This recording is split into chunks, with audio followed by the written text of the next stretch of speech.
What's up, party people? How's it going? Oh, that was a. How's it going, squishies? I hope I set this up We're right. squishing it out today, folks. Sometimes I fuck up the UI. What's up, people? Welcome to the Drawk Show, YouTube audiences.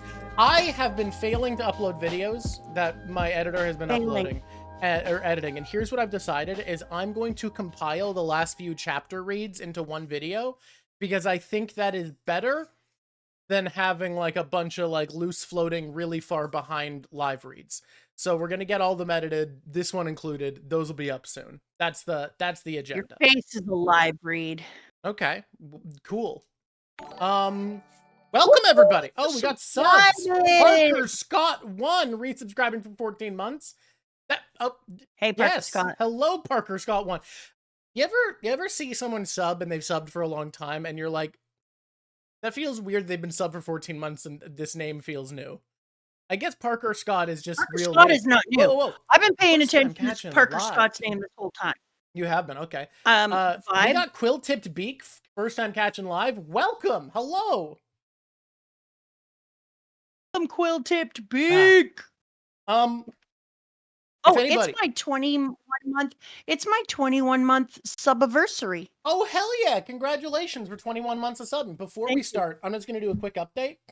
For anybody who's not in the know, I have a project I'm working on that'll probably like a year from now be a video essay. It's way in the future, called Sonic the Hedge Vlog. The concept is I am over time. I just realized I gotta open Clip Studio at some point. Over time, I am building up a magic deck for Sonic the Hedgehog from a pile of shitty cards I had sitting around, replacing one card at a time, and the video essay is going to be about how game pieces tell stories. And if anyone's interested in that journey, if you like games, if you like card games specifically, but even if you just like games and storytelling through gaming, I am going to be doing a series of vlog updates after every single match I play with the deck, every single card swap. I'm doing a vlog, sometimes edited, sometimes not, that are being posted for patrons. And then like 1 out of 5 of them, I'll probably post somewhere else later. I think they're not the right content for the main channel, but this will be a video essay in like a year or so. So if you want to be part of that, join the Patreon. I'm going to be posting these updates. The first one is already up. I'm excited about it. I'm going to keep advertising it because it's a fun project to keep people in mind. We don't have a guest this week because I had my life get really chaotic, so we had to change our scheduling. So, well, Sam Fisher, that's the explanation. We're back on to pre-announcing stuff and laying the foundation ahead of time going forwards. For this time right now, my life was too chaotic, and to not have to rebook with our guest for Logtown, we got to just go for it. So that's what we're in now. Thank you, NX Love, for 12 I have months exciting of subs. announcements to make too.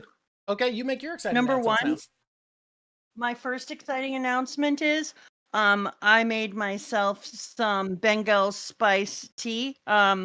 That's exciting and amazing. I hope you all have some Bengal spice tea. Everyone loves Bengal spice. I have finally organized all of my craft cupboard, and I'm not gonna lie, you can't imagine. It turns out I have a lot of crafts. Apparently, I think that I'm going to take on a new craft hobby about once, according to my supplies, I think once or twice a month. I'm like, I'm going to try this hobby. In my experience, I feel like you usually make it at least 3 months, usually between 3 and 6 months, I think is how long it usually takes you to try a new craft. I really like to take on new things. New things. Rafe, you must have Bengal spice. It's the greatest. And so now I am having to reckon with the fact that I am apparently a wood burning, gilding watercolorist, knitter, crocheter who does a side of wax pressing, flower collecting, beading, and other things. Y'all got to get on my level. I got the hyperfocus ADHD for real, where I have my little things that I care about that I will care about forever, and can just like lose myself in those, and all other branching obsessions are really just broadening perspective on those core ideas. Thank you, Kirby Black, for subbing for 5 goddamn months on a 3-month streak. Hell yes. Hell yes. Mine isn't that kind of ADHD. Mine is called hyper focus, obsessively own the greatest equipment ever made for that thing, and then drop it like it's hot. What's great about me is my main outlet is art, which I don't need to buy much supplies for because I work in a digital space, and this whole rig is a tax write-off. So I'm fine there. And the only hobby I have that costs a lot of money is Magic the Gathering. And I think Magic the Gathering is a hobby that the only way you can actually, like, not just do it casually is if it is your only hobby that costs money. Oh, similar news to your Bengal Spice. You know, what? You know how we are talking about... Somebody did what with my Bengal Spice? We're talking about your Bengal Spice and trying new things. I'm proud of your Bengal Spice. Thank you, Dancing Riru. We've also been talking about the idea of community building. That's been a big focus. My neighbors are Nigerian immigrants, and they got together with other Nigerian immigrants in the area. Oh, thank you, Tavian, for subscribing for 18 months. You hit a hype train level 4. Oh, no, level 3. Then we're 4% towards level 4. It always, because they don't say the level you just reached, so I always get confused by Twitch notifications. Wait, before you talk about your neighbors, I would need to talk about Humber saying, how is the equipment going to grow you up together with your skill unless you have the best in the market? That is precisely what goes through my mind every time I take on a new hobby. Yeah. How am I going to skill this up if I have shitty equipment? I like the Mugen Samurai Champloo mindset, where if you are you enough and embrace what makes you special and you unique at a hobby, that's more valuable than having the best of the best, because you have equipment that, whether good or not, suits your vibe, suits your je ne sais quoi. And that's the world I like to live in. I'm glad you live in that world. I live in another world called the equipment is great, and therefore I will be great. All right. So here's what I was going to say. My neighbors are Nigerian immigrants. They got together with a bunch of other Nigerian immigrants and ordered a bunch of fresh produce together that kind of suits their cooking style. So I've never had shepherd's peppers before. Turns out they're like a bell pepper, but better. They just taste like a better bell pepper, and they look all fun and wrinkly and warped. I love them. New favorite. And my neighbor was like, hey, I accidentally ordered way too many peppers. I've run out of fridge and freezer space. Do you want peppers? And she gave me a pile of shepherd's peppers, a pile of habaneros. I'm not the spiciest spice man. I was picking it up, and I'm like, from the big truck where they ordered all this produce, and I'm like, so I love jalapenos. Like, I cut out the seeds because I don't like inconsistent levels of spiciness that the seeds offer. And frankly, just like if I get one seed on my tongue, yeah. So I like the low spice jalapenos, but I really like their taste. And I was like, if I like jalapenos, how do habaneros compare? Teenage daughter of one of the other Nigerian immigrants who was there picking up produce was like, so if jalapenos are a 2, habaneros are a 5. And I go, oh shit. But in the spirit of community building, because they've shared some food with us in the past, I took all of the peppers they gave, well, like a little over half the peppers they gave us, and I made a giant pot of chili, shared some big chili containers with them, and I don't know, it just feels that, like, giving back and forth between people just feels nice. It felt good, and I recommend people get to know the people they live around. Did we talk about community and then you went out there and communitied? Well, for what it's worth, I got drawn into it by her offering me the peppers. And then I was like, you know what? I'm not just going to take something from someone. I'm going to use this as a reason to brew a big chili. I'm going to share it back. I'm going to give back. And that's, I think, like, noticing someone's bid and them being generous and being generous back, giving some of my time to turn the peppers they gave me into a nice tasty chili. And I'm going to be honest, it might be the second best chili I've made. It's spicy. Habaneros got kick compared to, like, what I normally brew. Like, I'm a 2 out of 10 level spice guy normally, and this is a solid 3.5. So, like, pretty intense stuff. Proud of you. Thank you. You're gonna watch later after you've reread the arc, Sam Fisher. That's fine. Look, the scheduling is bad. I know that. I admit that. It's because my life scheduling got bad, so we're just fitting things in when we can. Next week we are continuing with Berserk, so that people know. That way we're preempting, and you guys know. I recommend sticking around for this, even if you haven't reread, though, because we have some interesting observations. It's not just like, oh, you member? I was going to say, I would stick around, because maybe our observations will make your reading more interesting. I genuinely think so. I think this is going to be a good one. We did a call to plan a bit of what we're going to talk about, and it's exciting. At least, you know, Logtown's in about a month. It is. Yeah. We just need, like, my life got very hectic. Damn, I We love needed to do what Bengal we could. spice. By the way, you should know who's going to be Bengal- on Logtown. You are allowed to know. That's possible. It wouldn't be a crime if you knew. And that's all I'll say on that. I think it's funnier to leave it on that. Do you want to read the new chapter? Or do we have more updates? Because I like updates. I like Perfect. updating. We have Germans coming. Our German family is going to be staying with us for a month. That's true. They have invaded once again. They are intent on taking the St. Lawrence. I'm excited about it. They're going to sleep at our house in a motorhome. That's pretty fun. So they're renting a motorhome, or We're they're having sleeping in your people in a motorhome outside your house. Here's how I'm seeing it. I'm seeing it as when I come home from school, they're going to be a built-in group of people to talk to, hang out with, and I will make them play board games. Because two-person tabletop games don't always hit the same, you know? That's fair. I've never been a big fan of two-person games. No, none of them. Like, I think we played a mushroom game or something I kind of liked as two people. And we played a dragons fly around game that wasn't good-ish. Or it was good, but it was just kind of low level. It's fine. It's just like a lot of two-person games are good, but I feel like they're only so replayable. Oh, right. Thank you for asking, NX Love. My group for philosophy is amazing. I'm enjoying teaching philosophy.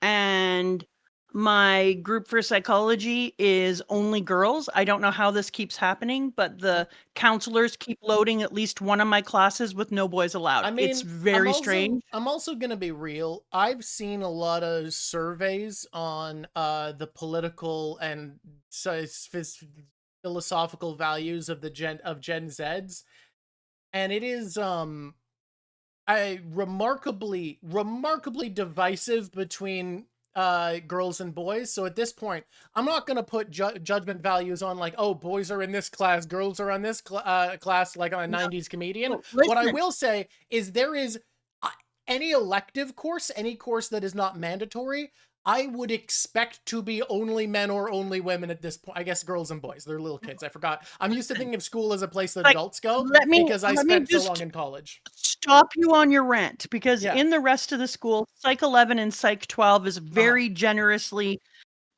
taken by both girls and boys. Okay, then I take it back and instead say, I don't know what happened to you. Yes, we have multiple sections of it, girls and boys. I teach one section of it, and once again, I've had this with drama too. I had a block with only girls. I don't know why I'm getting all the girls, but I think they're like, this person will be a great influence on girls. You're all in her class. Congratulations. I look at diagrams about Gen Z political values by gender, and my assumption is going to be opt-in spaces will become gender-leaning under those circumstances. Like, I think there's no world where two people can live such different political experience, and that's not common. But if you're saying that philosophy is not like that, then what I'm going to say is they're just pulling a funny on you. The school board's just having a fun time with it. They're just feeling like having a play in a joke. Philosophy, I would say, like, I would be like, yeah, I can see that happening sometimes. It's Psych 11. It's Psychology 11. I thought it was philosophy. Never mind. No, only girls, Psych 11. Wild times. What I will say is, the thing that I found the most surprising as a gender divide in college is anthropology. Anthropology is the most feminine space in the fucking world, and I find that so goddamn fascinating, and here's why. Because the type of people who will insufferably rant to you about human nature and the way things are men, and yet apparently very few of them have the intellectual curiosity to, like, be part of that program in my experience. Like, I was never in a single anth course with more than 20% men. And, like, that's weird. You know, there was like a 20% that are like there, present, doing their thing, part of it. But every anth course I took was women dominated. I was also. If it makes you feel better, my philosophy ex course told me that geology was the same way, that all her geology courses were women only. So apparently men don't like rocks and men don't like humans. My philosophy courses are always half and half. It's always half Gen Z boys, half Gen Z girls. Some kind of Sam. Here's the thing. Human nature is real. Are you fucking insane? You're an animal. What are you talking about? You think you don't have biological programmings to certain behavior? Human nature includes pulling your hand away from a hot thing. Now, is whenever they talk about how men... Hey, the way people talk about human nature is usually bullshit, but I think human nature exists. Like, I think you're an animal, and I think philosophies that distance you from that aren't helpful. What do you say? What are you gonna say? You're talking weird. Stick with me. Yes, I will stick with you, and then I'm going to respond to chat. When people talk about how men think about Rome, because I think about Rome all the time, and I'm not a dude. And as a person who studies history, Rome is always going to be one of those things that you're obsessed with if you study history, because Rome has like a center bullseye point of so many different cultures coming together and so many different ideals that we ended up with. Hear me out on something. But it blows my mind that we're always like, it's men. Hear me out on something, though. I think all people are a mix of masculine and feminine traits. There was a thing that I pointed out recently that I feel like I can't put my finger on this. I cannot put my finger on why, but there is a difference between feminine-coded obsession and masculine-coded obsession, and I think everyone's instinct would be to put a sexist label on what those different things are, and I think all of those sexist differentiations feel incorrect to me. It is solely vibes-based, and when I said that, someone in chat said, what it is the difference between it feeling like a Reddit-coded obsession, and meaning masculine, and a Tumblr-coded obsession, meaning feminine. And what I will say is all people are a mix of feminine and masculine. I think the reason that is a thing people say about men is most people's obsession with Rome is a masculine-coded obsession. And what I will say is, I think you have a masculine-coded obsession with Rome. I have things that I have a feminine-coded obsession about. People are mixed and diverse, but I think that's why the stereotype is what it is, because it is a Reddit-coded obsession. My obsession with Rome isn't like armies and fights and politics anymore. Like, yeah, I went through that period of time. But my obsession with Rome now... that's the sexist delineation. It's purely vibes-based. The like, oh, it's because it's about military is not why it's masculine-coded. Now my obsession with Rome is like thousands of years before many other people, the fact that they had like hot water plumbing they could just make a bath with inside of palaces. But I still think it feels masculine-coded somehow, and I can't explain why beyond vibes-based. Why do you need to gender code the obsession? Well, Ilani, it's not about having to, but I think because we have a pattern-seeking brain, when you notice things that feel like weird cultural delineations you've made, it's interesting and fun to observe them, and whether or not there's any value, and I don't think there is, to saying, oh, this is masculine obsession and feminine obsession. I think it is fascinating to not prescriptively, but descriptively notice that there are cultural ways we associate certain vibes with femininity and masculinity. I agree with Mountain Ashtray. I agree with Mountain Ashtray. I think which came first, the chicken and the egg? When somebody said men are obsessed with Rome, all the rest of the men were like, oh, this is a thing I'm allowed to be obsessed with, and it becomes a male-coded thing. And that's why I find talking about feminine and masculine obsession interesting. It's not like, oh, if you're a woman, you have to obsess this way, man, you have to obsess this way. It's, I noticed because of a political creator, Emma Vigeland, that her obsession with the idea that Jeffrey Epstein was an Israeli informant felt like the type of obsession I am used to seeing from male political creators. Somehow the vibes around it didn't feel like feminine obsession. And the more I thought about it, the more I was like, oh, we actually do culturally sort this and culturally organize this. And this isn't something I prescribe should be true. I am explaining that there is a construct to it. And the way that people have certain obsessions ends up being gender coded. And it's one of those things where it's not a thing anyone ever describes. No one is ever, oh, you have to act this way. But it's definitely reinforced by how people respond to people expressing different obsessions. So Ilani, why does it have to be? It doesn't. I don't think it does have to be, but I think there is coding behind this. And that's why I think the thought is it's men who do it, because it feels like a masculine coded manner of obsessing. And I don't know how to draw that board. You must move us forwards. We do have to. It's almost been our half hour. And the reason is that I want to talk about this more, and I have other points, but the problem is, if I do this, you will go on another diatribe. We will, and you'll probably go on another one too. Mine will be cute, though. Cool kid. Um, I'm obsessed with the squid too, to the point that I had a dream that I went to this chick, Nails by Erin. I've seen her on the Tubes of You. And I told her that I wanted each one of my nails to be part of a dragon that went across. And I realized that I got this idea from this frickin' squid. From what and squid? I was like, oh. Oh, so the apparently squid on I am. Yeah, the emoji squid. Yeah. Yeah. So I am It did obsessed not with that kill her. squid. I'm dreaming about it. It's informing other parts of my life. Killer, it didn't. You guys should have political stream together. You would totally tune in even for a debate. Look, dude, I want there to be a right-winger who will fight me and try to tell me that One Piece isn't political. I want that debate. I will be the debate bro that we need to dunk on someone. You and I should get together and do political things where we should talk about a political construct. And I think we should. We can even call one social or social. We either talk about social community building or social constructs. I'll also say, Tavian, you were exactly right. The urge to create a spectrum of femme-mass conspiracy theories, this is exactly what I'm talking about, because I know that unless you are being a specific contrarian who just wants to be like, well, gender is not real, so no, if gender is a social construct, that means there can be real cultural social constructs built around it. And I know in your heart that if you're not a contrarian, you can think of a conspiracy theory and know for a fact whether or not it's femme or mask coded. And it doesn't mean you have to be male or female to subscribe to them, but you know in your heart. But you can do that with anything. If you look at anything in the entire world, you give things the meaning. So whatever you decide something is, you're right. Okay, we're moving forward because we have to read the chapter, and I don't want to debate with you. I do, but I don't.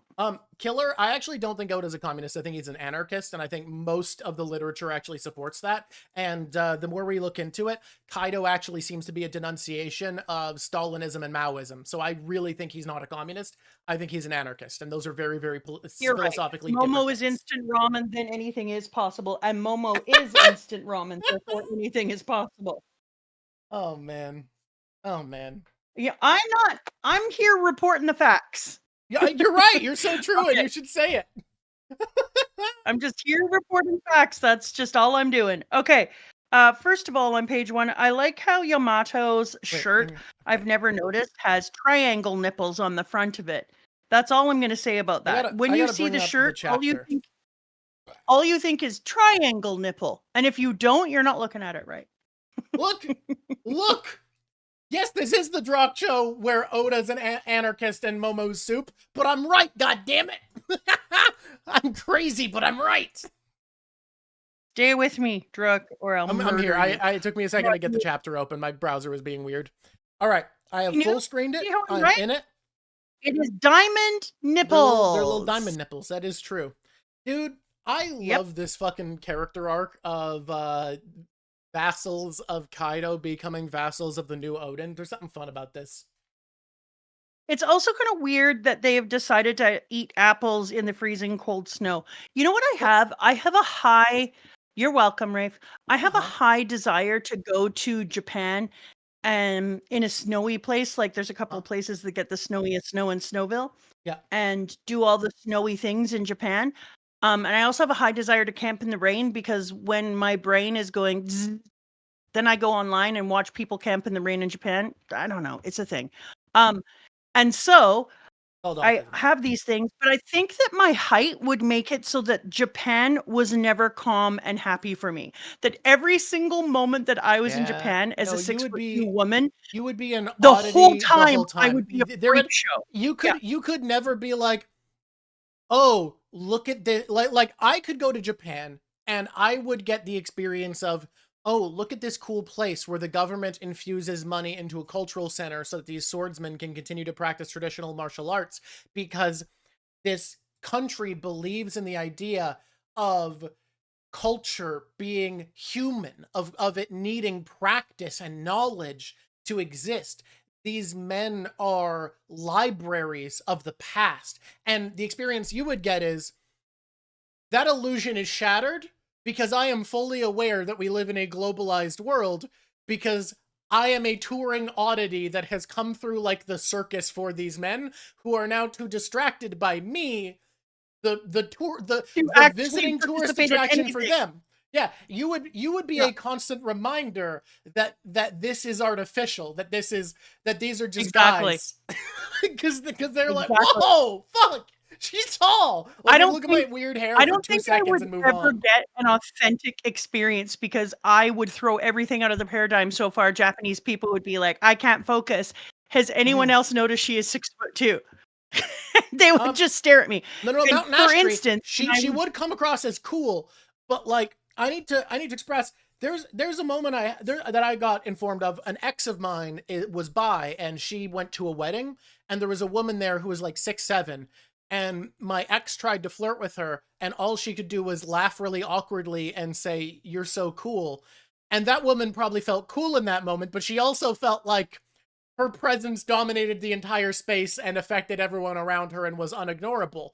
Those are separate yeah, facts. like at some point people are like, "I really want her to come to the wedding, but she will be the main attraction." Mm-hmm. Yeah, That's me in Japan. yeah. Can you imagine that 6'7" woman going to Japan? She would get like 2 people following her with cameras. Oh, I get it. So I was in Richmond one time. I've told you this before, and I went into a restaurant By show, I that don't care. was little known. You can A do what you want. restaurant that was little known by people who weren't Asian, and it was mostly Chinese people, and it was Mm, delicious and incredible, and I go there still. But yeah. every time I go in there, and it is the hugest restaurant ever in a tiny door in a mall that you can't see, and I've talked about it before. Every time I go in there, I am literally Sideshow Bob. I walk in, and every head in the entire place turns to me and is like, pick your phone up and get a picture of this woman. Wait until she's standing next to that thing so we can all talk about how tall she is later, and Yeah. nobody can take their eyes off. Yeah. So, like, Japan, I think that, like, would I have fun? Yes. I mean, Would I talk to hey, people and would they be like, oh my God, you're giant? Japanese people are one of Yes. the tallest East Asian ethnicities, so there's that. Like the average height for women is like 5'2", 5'3" instead of 5'1", I think. So like there's that going for it. So again, I'm 6'2". Yeah, so you're only like a foot taller than a normal woman. They are all at my boobs. That's what's going on Cool here. Kids 990. Not every problem needs to be solved. It's okay that Wano is still affected by the scars of what Kaido did. I mean, like that's kind of like it wouldn't be a Straw Hat Adventure if we didn't leave the island devastated. You know what I was thinking though? What? Um, I could visit the Netherlands and Yeah, Greenland and yeah. Iceland in a You know way what? that I could just blend in. I found out. I can't remember which one. I think it's Denmark. One of the Scandinavian nations has the tallest women on average, even though the average height for men is much shorter than the Netherlands. It's just that there's not much Yeah, differentiation between the men and women. So if you yeah, went to like one of those Scandinavian countries where you'd be like, yeah. yeah, she's tall, like a I think it's normal like. Finland. I think it was in I think Finland it's that women are Finland. really Okay. tall and men are just kind of the same height. Yeah, Yeah, it's not the same height, but it's only like a 3-inch difference instead of a 5-inch difference. yeah. So that's what I'll do. I'll Mhm. I'll go to some tall Scandinavian countries and just Yeah. blend in. All And right, then I'll we go to ready to? Japan and feel like a goddamn rock star. I I wanna be a rock star! what I love is I feel like if I visited Protestant Europe with my hairstyle, I would be seen as like a degenerate freak party animal because that's the only people who have So fun hair in so exactly Protestant who you Europe. are? That is not me. That is not me. I've Yeah. done so few drug. I don't like clubs. They're noisy and annoying. Um, You've done so but few like what? So here's few my what? take. Here's my take. This is a So really few important drug? take. Protestant Europeans have boring hairstyles, and I will die on that's racism I can live with being in my heart. Is that Protestant Europeans have really boring hair. Um, Not a and lot of drug in life. Yeah. every time I've never I'm done not drug counting. I'm not counting or Northern Europe in that, by the way. Like, I'm not counting the Scandinavians because, like, they're their own thing. I'm talking like Central Western Europe. That's Protestant, boring hairstyles. Be fair, one of the colorful haired people you've met in Norway that are into drugs. Okay, fair enough. But yeah, I'm not counting. I'm not counting Scandinavia. England has its own thing going on because they're not really Protestant. They only pretend to be. Fight me. Protestant, Central Western Europe, basically German countries. This may throw a conversation out of loop, but feels the way some right-wing people that say that Scandinavian or have a homogenized society, that's where they're able to have the welfare state. They're fucking hilarious. Look, God, we do have to move on, but it's always funny when right-wing people are like, you need an ethno-state to fix all these problems, and it's like, my brother in Christ, Japan and Korea have all of the problems you're saying you can fix with an ethno-state, worse than any nations on the planet, and they are ethno-states. What the fuck are you talking about? Like, literally, what are you talking about? Austria's Catholic, you're right. I'm gonna leave them out of the conversation. They probably have fun hair. I don't know enough about Austria to Leave have the squishies stereotypes. alone so we can get things done. We should get things done. Because otherwise we'll never get things done. Also, who was it who said they're in a Scandinavian country? Or sorry, that they are in a European country. Oh, there we go. Ilini, I'm 188 centimeters. There you go. I was like, okay, here we go. Here we go. Okay, you ready, rock and or roll? You can have the first page, the first 2 pages, because it's a spread, if you would like. Is it a spread? Because for me, it's not. Why aren't you reading on your computer?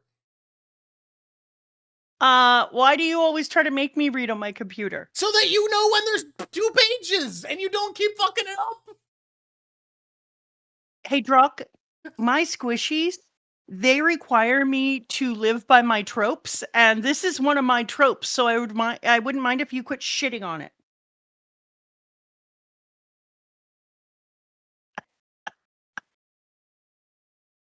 Here we go. Here we go. Pirate Island. Pirate Island. Full of lead 39 years ago. Crazy that they filled Pirate Did you Island look everywhere? I will eat you. Don Marlin was on last night's security team. They've all been killed. So even Don Marlin couldn't keep her safe. It's unthinkable. It's unthinkable. Who could have done this? What did you say? Huh? Our Shaki's been kidnapped. The crime happened within a window of just a few hours. But without any clues to solve the mystery, sobbing, wazzing, everyone is freaking out. The pirates could only wail and gnash their teeth in anger. And they do. Please be safe, Shaki. Please. Damn it, Rocks. What are you doing over there? I'll tear you to pieces. The news swiftly crossed the seas. Shaki? Now you care? Now you care, Rayleigh? Smiles vanished from the faces of all the crestfallen people, and it was said that all economic activity around the world went stagnant for a few weeks. Just listen to me. One ex-pirate kidnapped, global economy collapse. I would demand a kickback if my getting kidnapped did that. Otherwise, I would get myself kidnapped monthly.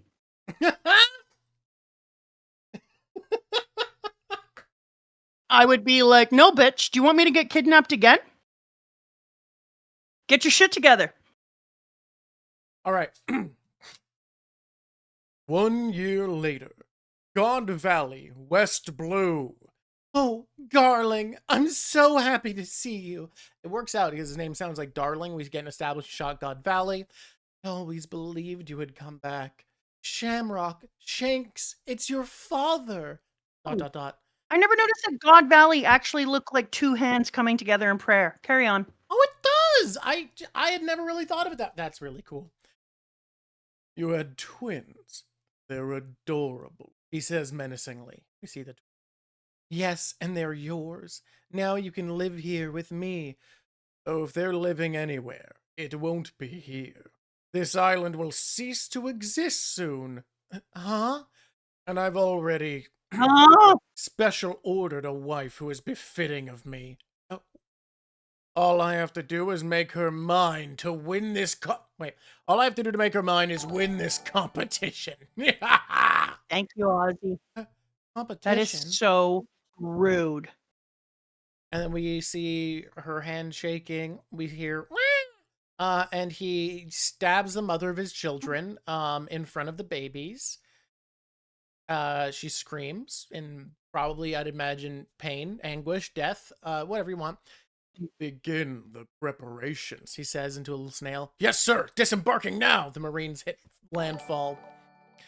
The world government's navy ships are here. They've got the whole island surrounded. Is there some wanted criminal on the island? Bring the children indoors. Use only tranquilizer rounds. Apprehend those who do not resist. Okay. No words! Lieutenant Commander, what is the purpose of this operation? It's a training, and you're in no position to ask questions, Rook. But, sir, platoon leader, what's this kid's problem? I'm sorry, sir. I'll give him a talking to. I don't like him, so he gets the special voice. That's what I figured was happening. Yeah, whoa. Oh, you there. What's happening? Oi, yo. Don't resist. Don't resist. Just stay put. A woman is holding her children and shaking in fear with guns pointed at her. Run for it! They're arresting everyone! But why? They just look like normal civilians to me. Stop thinking individual thoughts. Only distract from the will of the group. Focus on completion of the mission. Huff, huff, huff, says Monkey D. Dragon. It's fine. They're tranquilized rounds. I'm not killing anyone. Navy sailor, Monkey D. Dragon. He looks like Logan from X-Men. He looks like Snake Man. No.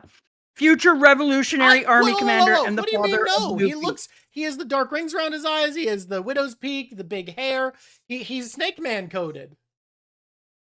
I mean, sure, but to me, he's X-Men coded. Hey guys, does he look more like Snake Man or Wolverine? You know what he looks like? What's that? He looks like a dude who's in a band and is really hot but doesn't take it very seriously or practice and just gets high and puts on makeup and then goes and plays his guitar like kind of mid but is hot. You had me until then. He plays bass. He's not the guitarist. Goddamn, you're right. He plays bass and he doesn't practice a lot and except for in his basement by himself. He's just like pretty good. So like it doesn't matter. And it's not like he's the best in the band, but he's not holding them back either. He's just like a pretty good bass player. It doesn't matter because he's hot and has that dark focus, so women and men both are just like, doesn't matter. Yeah, that's what he looks like. I'm sorry about this. If you allow us to arrest you, I won't have to shoot. I don't know what's going on here, but I'm leaving the island. Get out of the way. Bang, bang. He fires off the tranquilizers. Huff, huff. Put on your mask. We're using tear gas. Navy prison ship carrying slaves. Whoa. Hey, remember how you'd know when the double page is if you read on computer? Yeah. I only read one page, didn't I? No, you read 2 pages. Oh, I decided to read 4. Is that good? Okay, no. Oh, no, he does look like Snake Man. He looks just like Snake Man. My bad. I was thinking of something else. What were you thinking of? Yeah, I was thinking of like a dude in a movie who was a Snake Man, and I didn't think he looked much like him. But if we're talking about Monkey Snake Man, then obviously he 100% does. My bad. My bad. We get a wide shot of an all-black Marine ship. Navy prison if you're reading ship it on an iPad, just a page. Beep, beep, beep, beep, beep, beep. Communications room. Did I just hear someone? Excuse me? Hey, bro. Jimmy, you're all right. Yeah, it worked out. The intel agent should come by to get us later. But you kids shut up. Don't. God, is that Ivanka? We saw him in the God Valley Ivankov? flashback with Kuma. Yeah, that's Ivankov. Don't ruin things for the rest of us. You're gonna get us all punished too. Punished? You fool, we're all going to die if you don't try to learn where the ship is going. You don't even struggle to survive. What makes you think you'll be lucky enough to make it out? Don't play games with miracles. Hang on, bro. The prisoners are rioting. Didn't know that slaves could be so feisty, says baby Kuma. Or thinks Look at him. Look at him being so cute. Aw, good baby.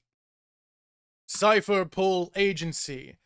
Oh yeah? You heard some incredible intel? What is it this time? Don't play dumb. I know you people picked it up too. Now pay me. You want me to sit on the scoop, don't you? Oh my god, I love that. I love extortionist kid Morgans. How does some kid's I do local too. paper with a fancy name get an intel network like that? Careful or snuff you out. Just try it. Either way, I'm leaking this to pirate. Either way, I'm leaking this to Pirate Island. Morgans, president of the World Economic Journal. Okay, yeah. We get an established shot of the Cipher Pol agency. Can I just say Cipher Pol is the perfect name for them because they all act like they have a pole up their ass. All right, your turn. Here I go. Cool kids, no. So what? While we're on the topic of Morgans, does anyone else think he's hot? And my answer is no. Isn't it? Oh. Sir, that is a bird in overalls kind of. and a newsy cap. You can't. All right. No, I'm not gonna lie. I come from a world where I'm okay with the anthropomorph. I'm good with it. That you is a human bird them? in a newsy cap. I think that Miss Piggy's one of the sexiest women in the world. She beats her spouse. That's awful. To be fair, he really doesn't listen when she talks to him.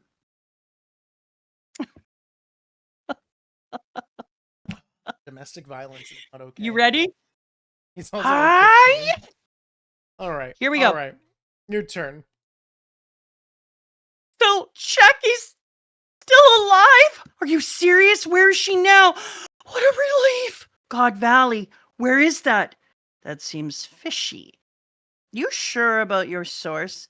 The Navy's been taking action, so it seems solid. She's a prize in the Celestial Dragon's game.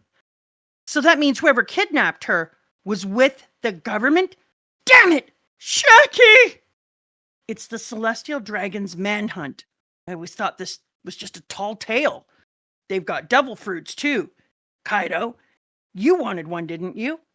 What powers are they? Could be good for my kids, too. And you're sure it's not a trap? Shut up. If you're not committed, stay here. The rest of us are going to God Valley. The Roger Pirates, floating away on a boat filled with hearts, just bumping down the water. Hickabon! Where's God Valley? Not close, but I'll make sure we're there in time.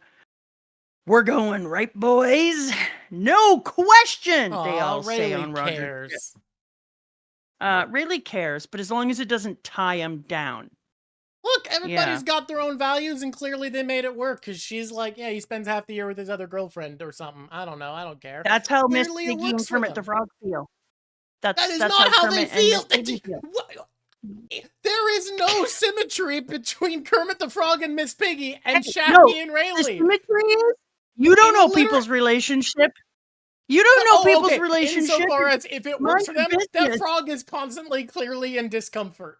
That frog is in distress. Hey, you know what?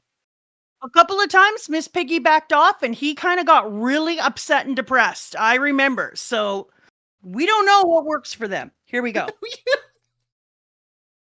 So, yeah, he clearly likes it. He's into sadomasochism. That's not my fault. I'm just reporting the news.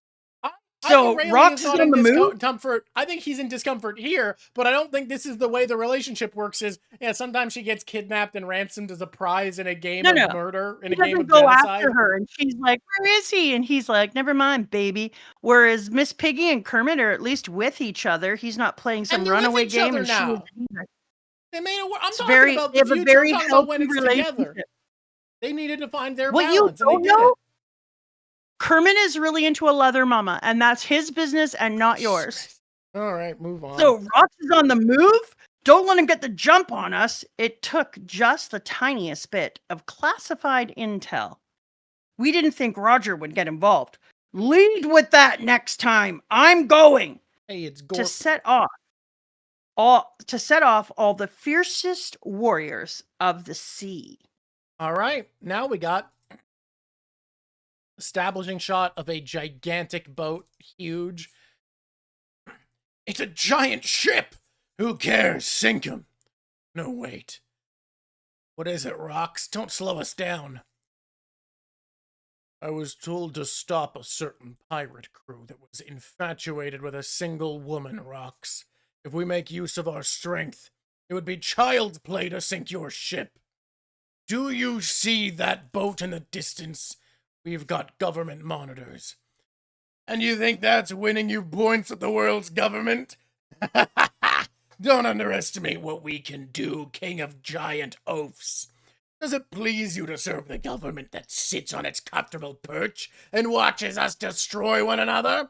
I suppose it does, because you're the madman who wants to change Elbath no matter what. Love reading for this guy. He's got such vibes. Now, can we talk in private? I'm sure you've heard where we're going, and well, I'm only gonna tell this next part to you. It's not even for my own crew to hear. Majesty talk. Well, la-dee-da. He's having a toast. Wait, this is Shiki. He's having a toast while my beloved Shaki's waiting to be rescued. The truth is, I've got a hidden name. Davy D. Zabek. What the shit? That's cool. Okay. It's not Rocks. Zabek, baby. Well, we knew he was And Zabek. a little D Davy. action. We're saying Dave. Well, we knew he was a. Wait. You just highlighted the two parts we already knew. The only new part is Davy. Listen to me. You just repeated the little parts we knew. You big dumbass. What? That was the joke. That was the bit. Okay. All right. It was the bit. All right.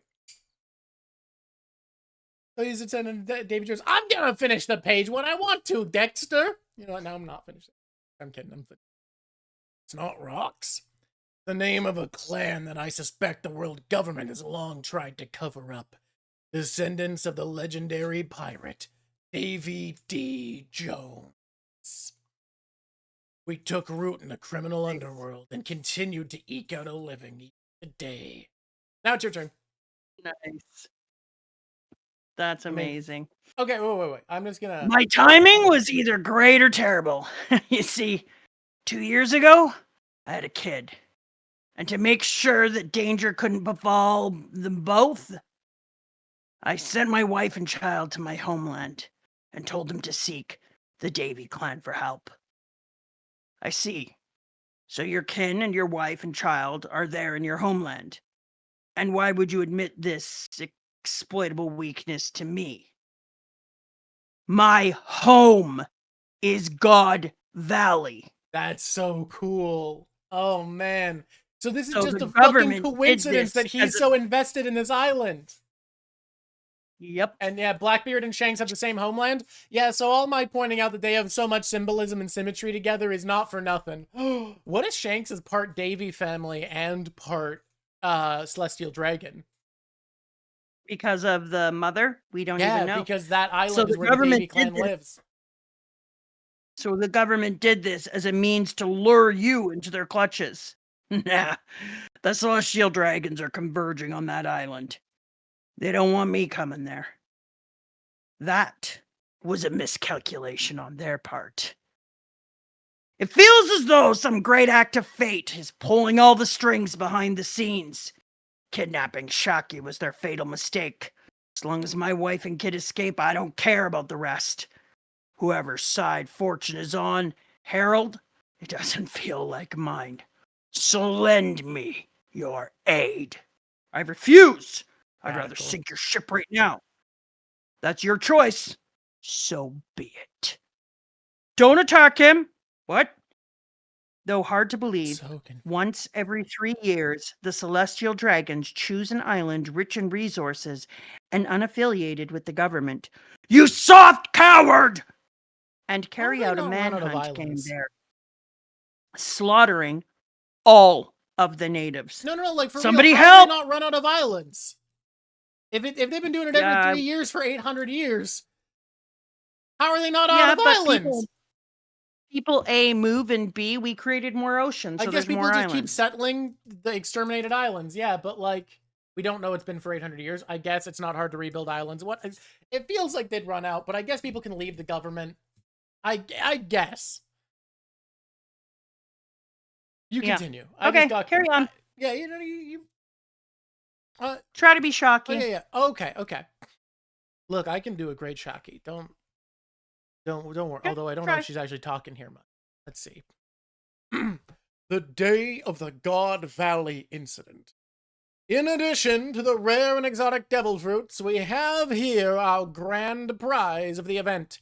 Hailing from the Isle of Women within the calm belt of the Grand Line, the previous Empress of the Amazons, praised as the most beautiful woman in the world. Her name is Shaku Yaku. Woo! Yeah, woo! Take her for a wife, make her a slave. The decision is yours. Wow, she's so beautiful. I want her. She was kept in pristine condition after being caught. A truly elite prize. She's perfect. Win and bring her into the family, Summers. Shepherd family, Summers. She looks distressed. And then we see some, hey, it looks like, Jeff Bridges. Don't be stupid. If I win, she's my slave. Now we see Garling is my wife. Stop dreaming, Summers. With you here, Gunko, we might win a trophy in the family competition. Oh, Gunko was... Oh, wow. So Gunko's been in this immortal game for a while if she still looks this young this long ago. And now we see a woman bleeding out in the corner, dripping blood, horrified.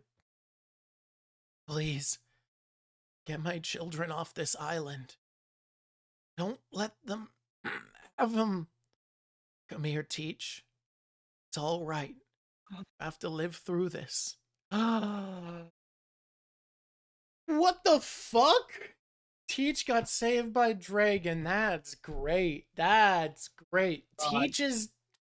Teach being saved was like the founding moment of the Revolutionary Army, basically. And then on top of that, right? On top of that, later Teach would go on to destroy Baltigo to steal the weapons. No, it says that those are two different scenes. Oh, these are two different things. But... Oh, okay, they're two different scenes. I understand. Because she's saying children plural. Oh, that would I think that would be really good parallel. But yes, you guys are. Hey, first time chatter's correcting me. That's funny. Okay, yeah, those are two different places. Teach is being saved elsewhere. Dragon is going to be saving, trying to save Shanks and Shamrock's probably just saving one. Understandable. This is how Shanks gets onto Roger's ship. You were correct. I take back what I've said. Lastly, every world noble is aware of them.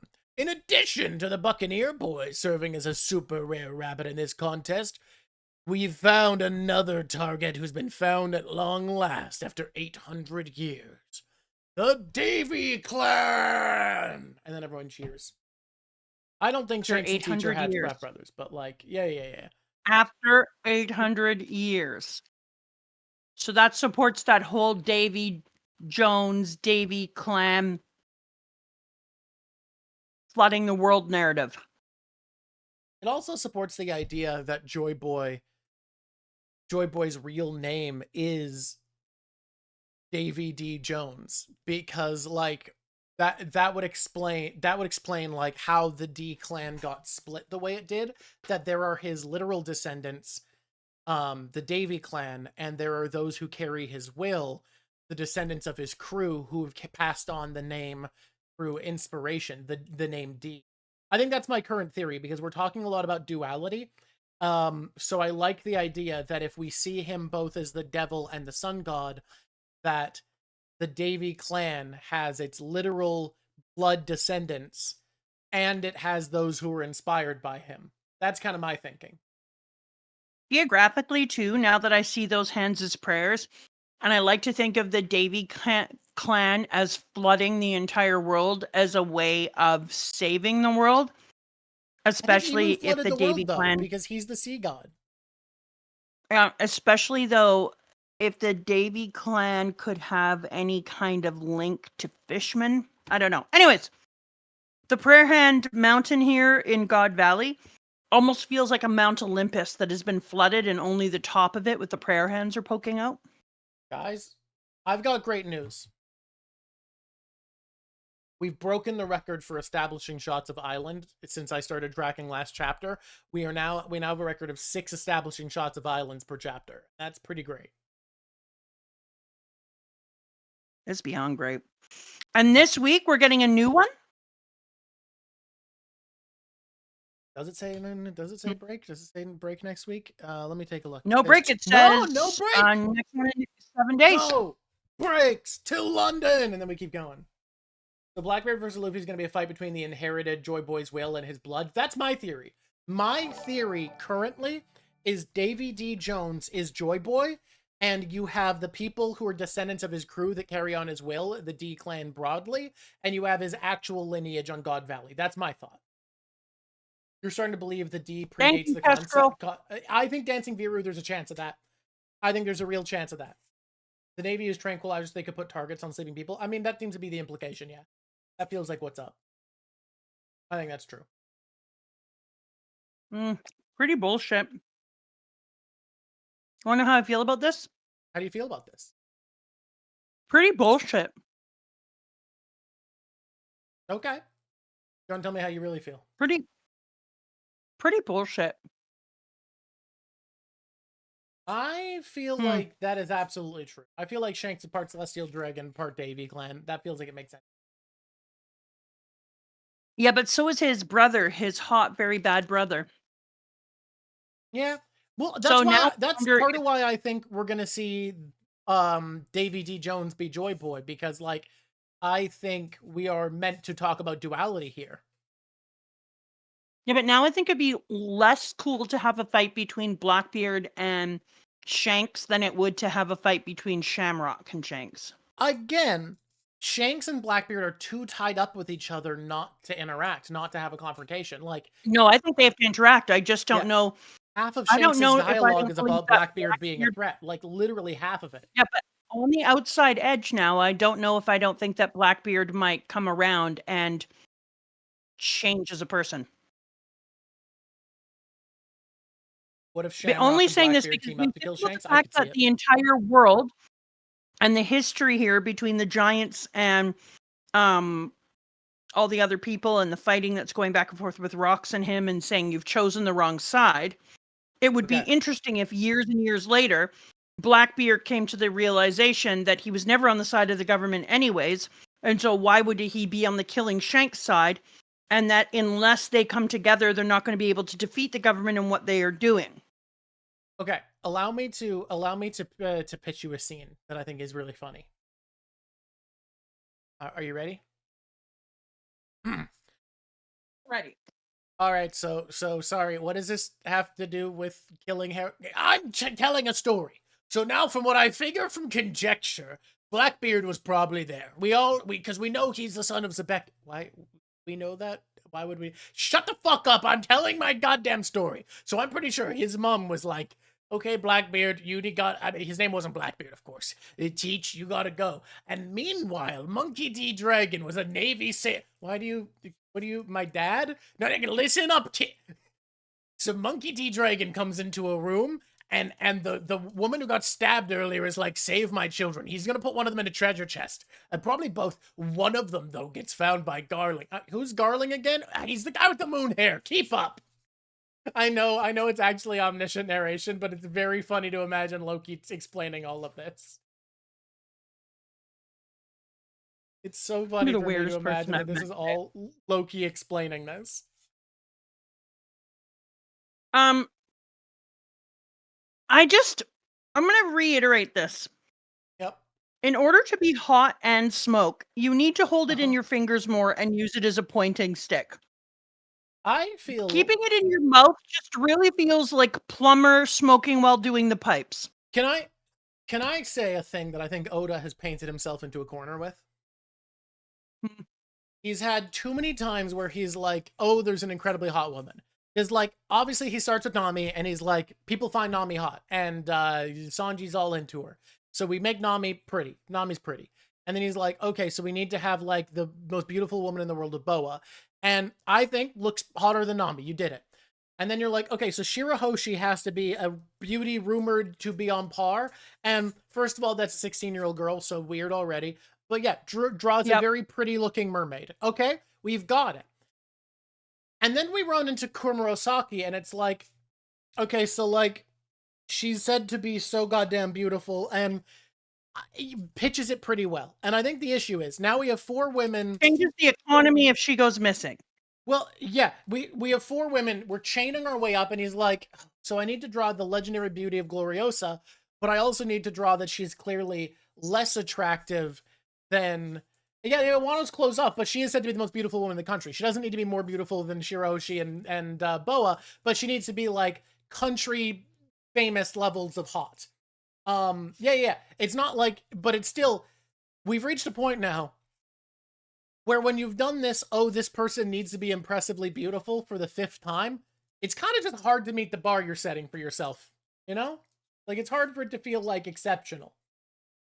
Yeah, but I really feel like if you had given Shocky the cigarette in her fingers and allowed her to have that, like, limp hand cigarette between the 2 fingers, talking and moving it around and doing the smoking while lifting her chin into the air and then blowing a smoke ring and leaning back with the cigarette, I could get into it. But it hanging out of the corner of her mouth like she's a construction worker who's just pulled their pants up so their butt crap isn't hanging out while they nail in a nail, not as hot. It just isn't. I'm not saying, guys, that she's not hot. I'm just saying you can only do this so many times and still have something land as impressively beautiful. Like, I think to me, I was like, yeah, this Shaggy's very pretty, but it's hard to be like, you can't just keep the pitch going, you know? You keep setting bars for yourself that become harder to clear. And also, yeah, you didn't talk about my thing. You Uh, didn't talk about no, my thing. And I think I'm fair. right. You know what? I think you are right that it just limply hang out. I think it has swagger though, you know? I think it has like it feels Swagger isn't wreck the world economy if you go missing. I mean, I feel you. I think if you want a woman to look hot smoking, smoking is a very gendered concept. If you want a man to look hot smoking, go with the crocodile method of I don't give a fuck big cigar. Smoker tried too hard and he's got 2 cigars and now he looks like a walrus and he's silly. Crocodile? Dude, I am from a previous generation, Sin Man, so I can tell you it's not hot to do it that way. Crocodile's got big cigar, I don't give a fuck energy. I think the absolute hottest woman smoking, female coded smoking, is a cigarello and a smoking stick. Obviously. Yeah. Also, I am not tromping on the gesturing. You're right. The gesturing's obviously, a cigarello and a smoking stick. I'm trying to tell you. That's all you had to do. And then you could have had her just switch to cigarette in the mouth when she got older. Can I pitch another way that is very, very attractive? Or that is not gender coded? Dude, let me finish my thing. Okay, I'll let you somebody was like, shame on me for blah, blah, blue-collar workers. Dude, my entire families were blue-collar workers. Every single person in it. And that didn't stop all of them worked in like plumbing and building and electricity and gyprock. So, no. I'm just saying, as a person who grew up with people building, that somebody pulling their pants up with one hand because their butt has gone out too far is a very common scene. Okay. Hear me out on a genderless option for smoking attractiveness, because I think this works equally for men and women. You ready? Ready? Mm-hmm. This is only for distinguished, fancy people who are a little bit older, like middle-aged up, right? Yep. Decorative pipe. Decorative pipe? A pipe with like she's a person using a pipe and smoking? I think someone using a pipe with ornamentation only for a specific vibe of person. It's not like if Sanji had a pipe, it would look silly, right? But I think the right type of person with a pipe, that's got a really attractive vibe. Yeah. Okay, I would go with that. Yeah. I'm not coming from a place of bigotry either. I used to be a smoker. I am coming from a place of bigotry. I wanted to come up with a funny bit, but I couldn't think of it. You know, fuck vapors. That's where I'm at. Place of bigotry. You could say, I'm a child of a smoker, but you never knew and you never saw me smoke. I am coming from a place of bigotry. If anyone pulls up with a vape rig in this, I'm gonna say no sex appeal. No sex appeal. I actually really hate the smell of cigarettes, and it's why I despise how cool smoking looks. It does look, I'm not gonna lie, I'm gonna tell you 3 things. Number 1, I could blow a smoke ring that was so professional. Number 2, I felt cooler when I smoked. Number 3, I still like smoking, I just don't do it. You are right that the pipe is still gendered because an ornamental pipe for men and women is different, but you could have non-gendered versions and the pipe broadly shifts with your character. Smoker, the character, I already said, he tries too hard. He's trying to do the, like, crocodile cool guy, I don't give a fuck smoking, but instead he has two of them and looks like a goofy walrus. Like a total idiot. Yeah, he looks like a little dumbass. He looks like a silly dumbass. Like, Crocodile's like, strut. And he's got swagger and like, and then the Smoker's like, look at me, I'm a walrus. But wait, you know what I just realized? What's up? We might be being quite rude. What if he's part walrus and that's going to be part of his That he's part walrus mink. Yeah, and we're just out here making fun of him from trying to, get with his ancestress. Yeah. That'll be awful for us. Yeah, you're right, Semi-Colonel. It does suck that the smoke itself is part of what makes smoking look cool, because you can't just use a prop cigarette, because you do need the smoke, because smoke pouring out of someone's mouth looks awesome. You look like a cool dragon. It's rad. They look like a dragon. Yeah. It looks awesome. Why do you think people film so many romantic scenes in movies outdoors in the colds that they have their breath puffing out? Like, people like it. Yes, and after people have sex, they smoke because they're cooler people now. It's like it's a real issue because I don't like the smell of cigarettes. I would probably never date a smoker. That's like not a thing I want to be around. But also, it looks awesome. I used to. Every once in a while, I would get clove cigarettes, and those were the greatest tasting thing in the history of ever. I would smoke those every day, all day. They're so bad for you. If smoking was good for you again, if they found a way to make smoking good, like it was in the early days when they lied, I'd be like, woo! Yeah, walruses just don't have a lot of fur. They got a little bit.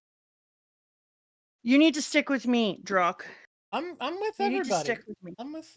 Should we talk about ARLONG? We're about to do things. We're going into a park of ARLONG,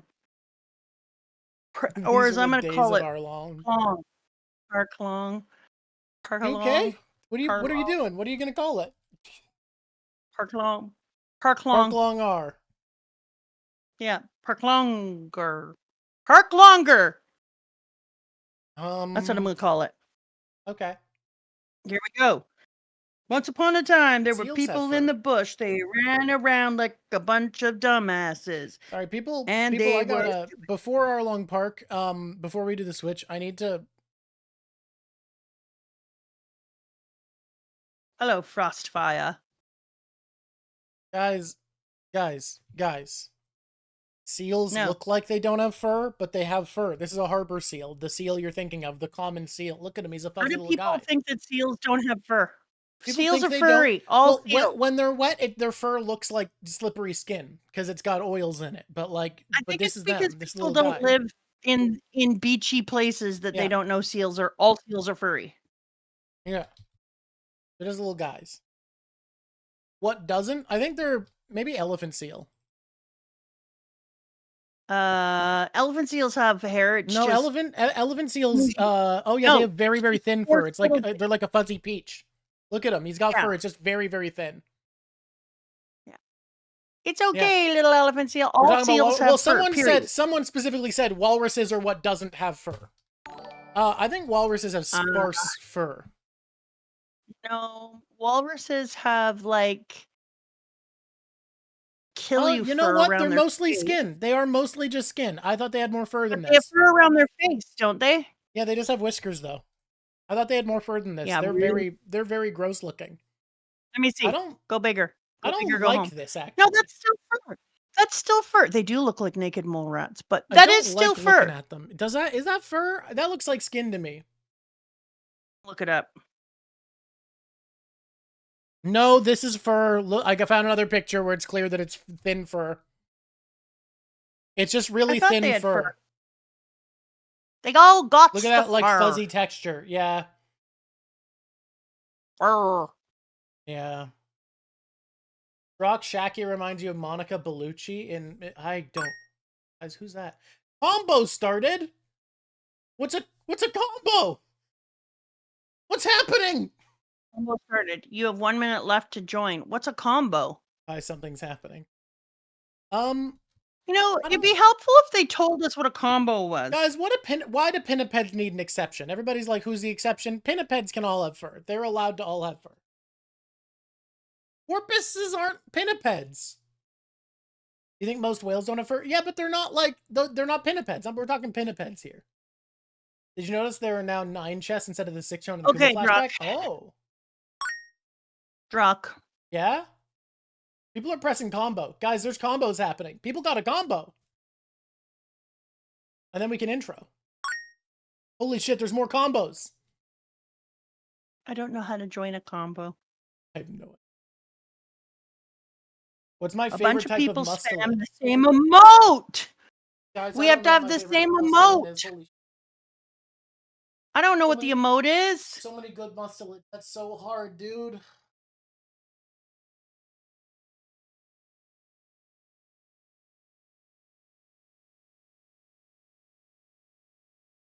You have to spam a. You have to Guys, spam a donkey. Guys, I don't know. I don't know what my favorite mustelid is. There's too many little guys. They're all so good.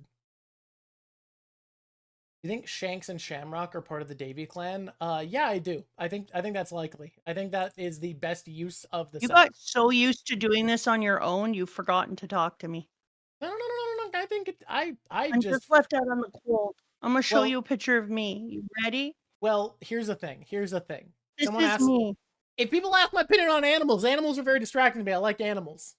You see this? Enter. Okay, how do I get this to go? Oh, Enter. no. There it is. That's me. I don't know who this poor bastard is. Where did you send it? Where is everybody finding this goddamn donkey horse? Where did you send it? All right, should we just start Arlong Park? Should we start talking? Should we start parking? I've been trying to find the donkey horse for a decade and a half, so Dude, yeah. people have sent so many donkey horse. People have sent so many chipmunk guy. It's crazy. That's where the combos come from. It's with Twitch bits, mama. And I don't know how to find bits. Are you Twitch bitting? Twitch sure likes to try things out, huh? Like what? They're so fun. They just doing stuff. I don't see any donkey horses. Who's your favorite mustelid? Oh, is it this thing? Hello, love y'all. Hello, Cass. Dragon armband, also a tattoo, theory related to devil fruit revolutionary motives. I honestly have no idea. Like, it looks so specifically cultural, it's really hard to say. Okay, let's do this. I think we're gonna discover something. Oh, we have to add a puck. Okay, well that's interesting. I added a puck. I'm aware, I saw it. I killed it. I had some bits and I got them. And it cost me a lot of my money. Yeah, you gotta do money. Because I had 101,000 channel points, and now I only have 85.5 thousand channel points. I'm gonna say my favorite mustelid, giant Amazonian river otter. Well, I'm really glad we got that out of the way. Well, do you have a favorite mustelid? I've never thought of it. Not too bad. How do you spell mustelid? I'm going to grab some reference for myself.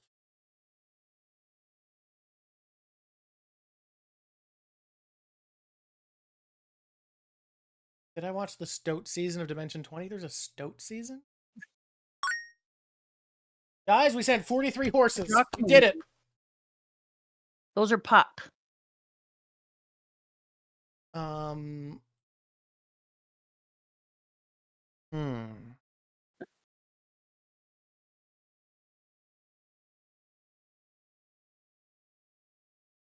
Oh, I do have a favorite mustelid. Okay.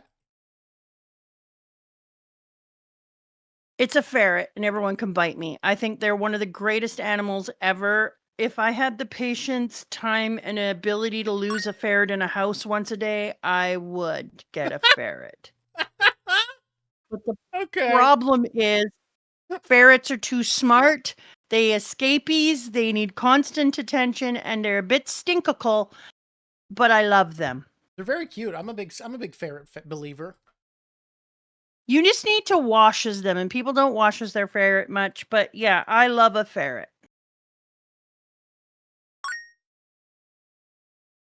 All right, are we ready?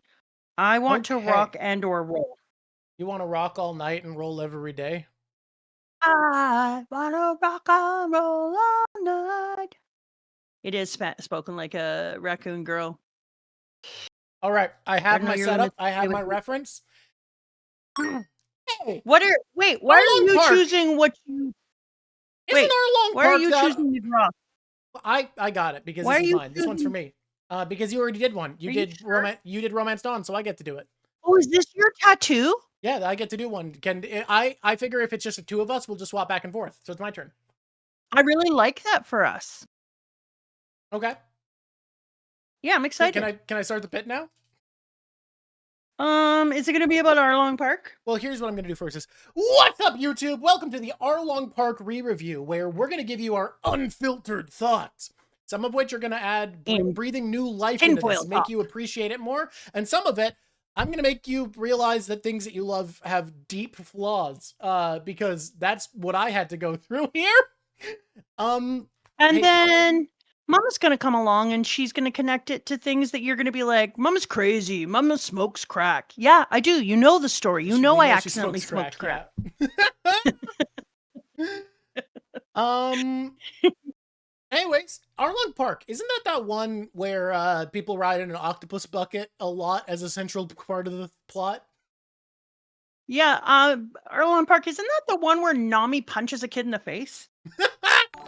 Arlong Park, isn't that the one where Nami does a really bad job of stabbing herself? Arlong Park. Oh, no. It's that one where you shoot moms in front of their kids. Yeah. Arlong Park. It's that one where Luffy takes a nap in the middle of a road. Arlong Park. It's where blood is ketchup and ketchup is blood.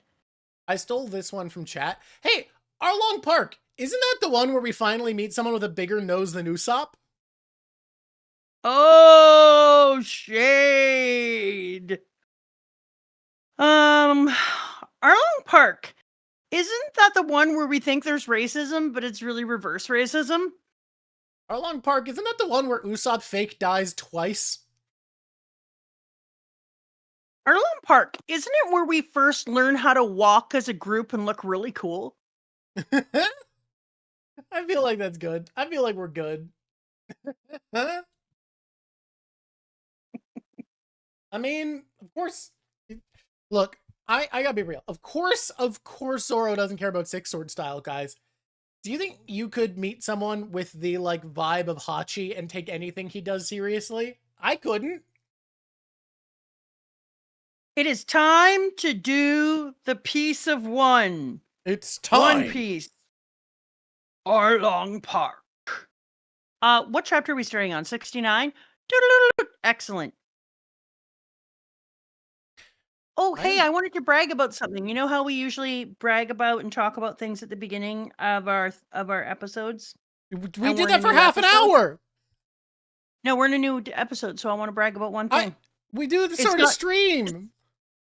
It's not actually my brag, but yeah, your dad just took 56 minutes off of his best time for a 53-kilometer mountain run. Whoa, that's insane.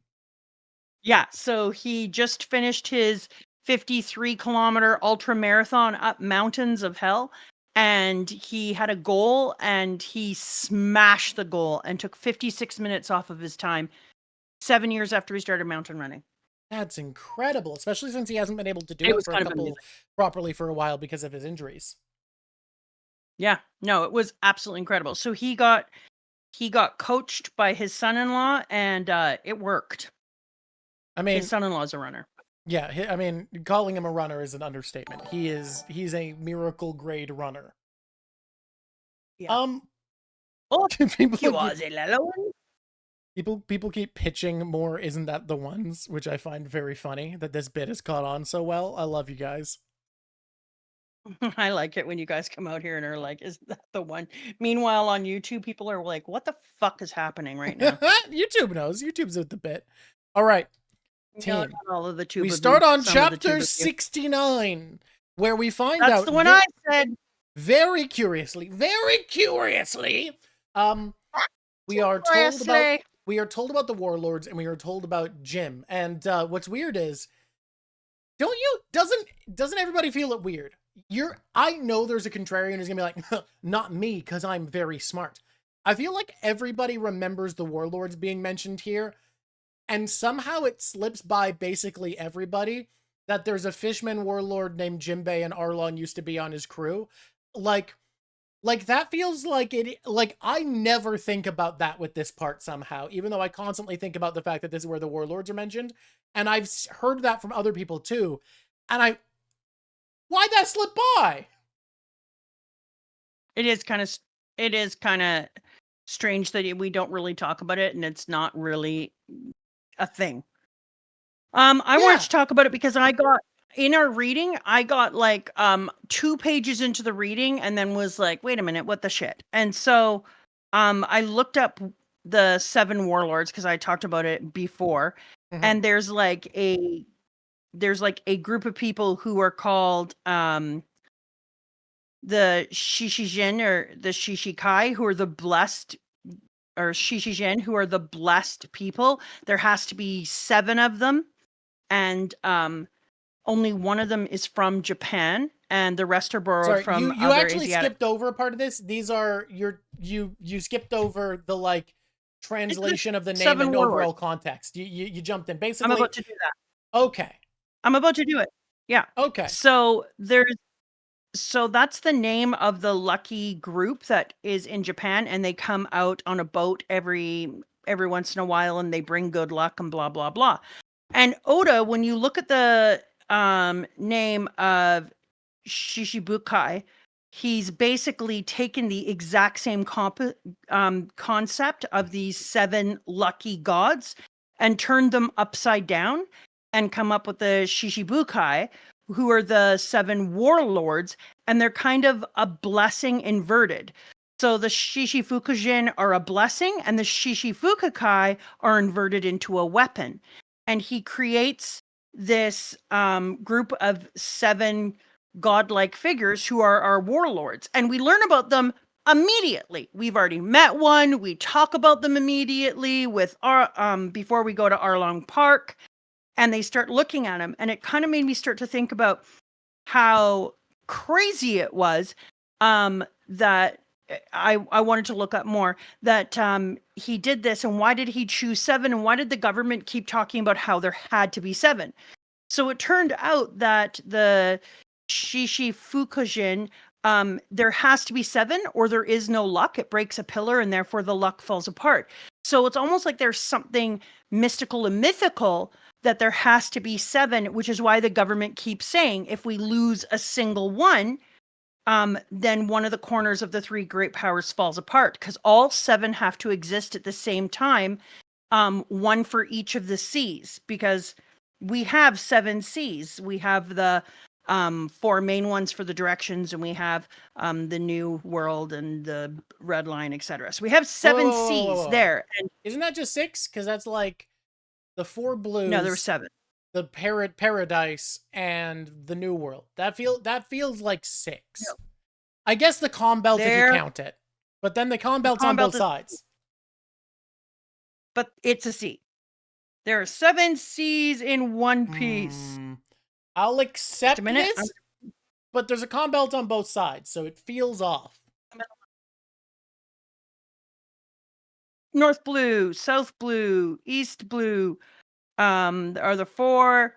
Red line, Grand Line. Whoa. The red line's not a sea. I'm not counting that for sure. Calm belt is the part on the either side of the red line.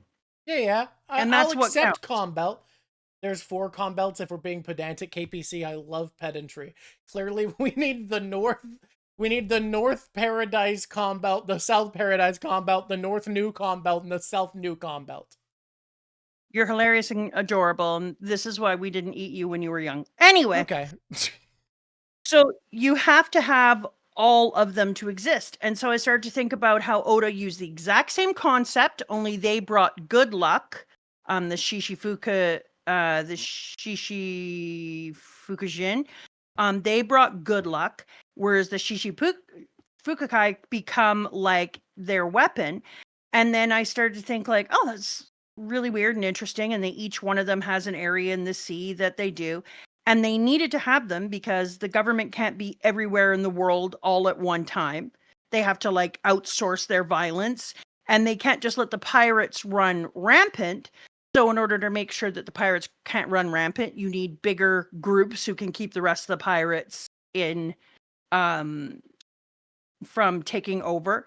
And then the 7 districts or heavy hitters spread across the sea is like continuous deference and coverage. And it's also like no gaps, nothing to exploit. It's a completeness, and it creates sorry, I was looking at a thing earlier for later on because I'm bad. So I started to be like, oh, that's really, really interesting. But there was something about it that was ringing to me, and because it kept talking about how the East Blue was the weakest sea. And so I realized that, remember before when I was talking about the 4 different happy ass the directions, 4 cardinal direction spirits and the 5th that binds them, yeah. Yes. And then Luffy is in the center as the 5th that binds them. I started to look at that and think like the thing that was missing for me is this. I was like, okay, theoretically then that would make, if we know about each one of our emperors, theoretically Kaido would be the East. He's the dragon, he's spring, he's renewal, he's done. Then I think south of the Vermilion actually could be Big Mom now, because I'm talking about fire and life force, and I was thinking about that earlier, which I thought it was interesting you should mention her. But like Shanks's boat is called the Red Force. He's red-haired Shanks. Like, doesn't that feel right? So it's a hard we do call, know he was born in the West. We know he was born in the West Blue. And that's why I think the West, but the West is also the White Tiger, which really feels very like Whitebeard, yeah. Would have been Whitebeard, like those two and then literally got colors in the names.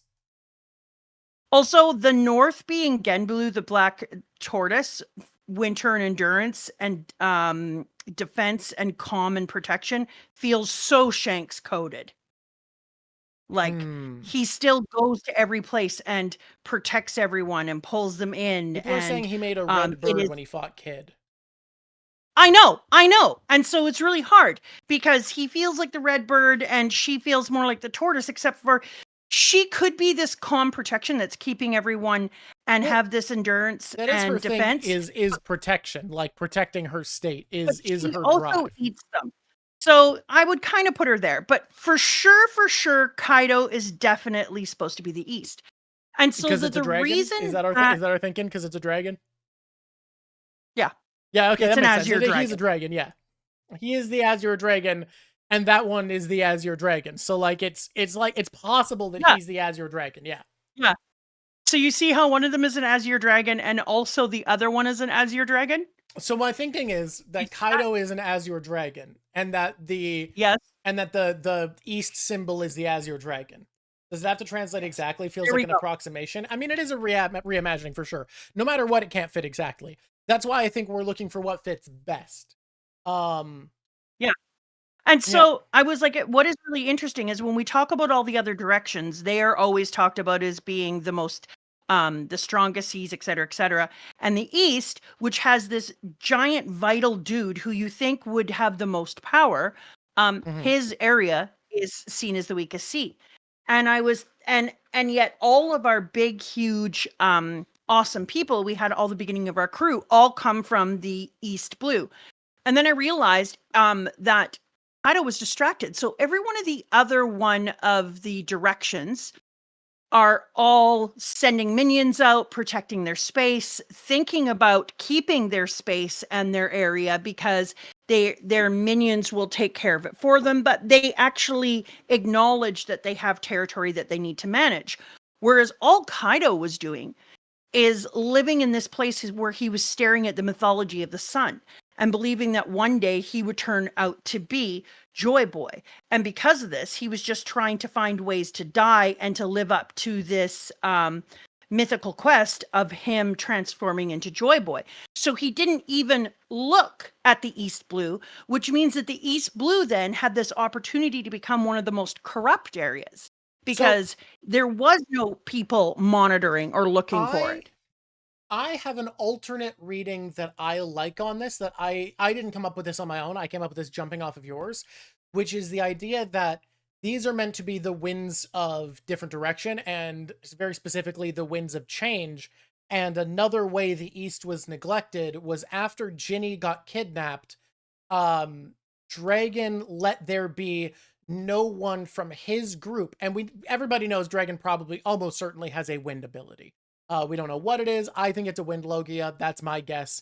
Weather, like, dude did more than just bring out the wind. Yeah. I mean, you can make weather with wind, but either way, he has some sort of weather or wind power.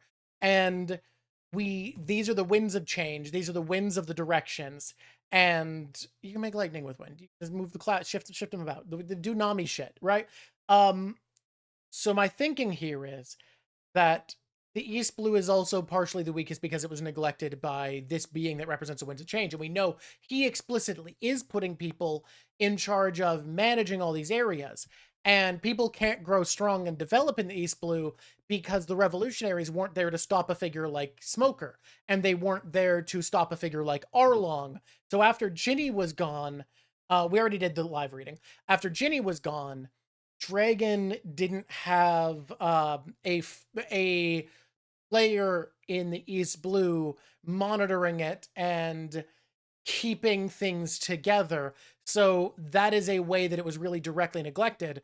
And my reading is, I feel like you're right that the emperors are meant to represent the four winds symbolically, but they don't actively put much reach in the other seas, whereas we know for a fact Dragon and his forces do. Very funny. Yeah, but yeah, because Dragon is outside of that pantheon, though. Like, Yeah. Dragon is his own thing. I mean, I think that's fine. Which allows it to be true. But the other thing that I was going to say is that by Kaido being distracted, it leaves the East Blue free to have all these different corrupted forces as well. And Dragon is not over there as much anymore after everything that happened, so he takes off as well. But it allows for some powers to come up and find their own strength and build themselves and use it as a training ground, because the East Blue is also where we get all of our core group. And who end up coming out into the rest of the world, which I thought was really interesting. And then with Luffy in the middle as Nika, the sun god, or the axis of the center. He's not just another emperor, but he's the one who unites the whole and holds them all together. I think what's really interesting then is that I think about Kaido out there trying to build himself and build his legend and kill himself because he believes that he is part of the mythos of the Nika mythos. And meanwhile, he is. By him taking off and allowing that part to not be monitored properly, Luffy becomes the strength and power who he is and is allowed to become a leader, and Luffy ends up becoming Nika. My big contention there continues to be that, like, we don't really see the emperors interact with the other seas. Like, they seem to exclusively operate in the New World. Like, except for we know that their people do. That they okay, so let's think. We know Big Mom does because she has resource harvesting going everywhere, right? Yep. So we can put that one. We don't really see, and we also know that Shanks does. Shanks was in the ocean at first, but he over in the wasn't East an Blue emperor when he visited Luffy. He was just exactly. a dude.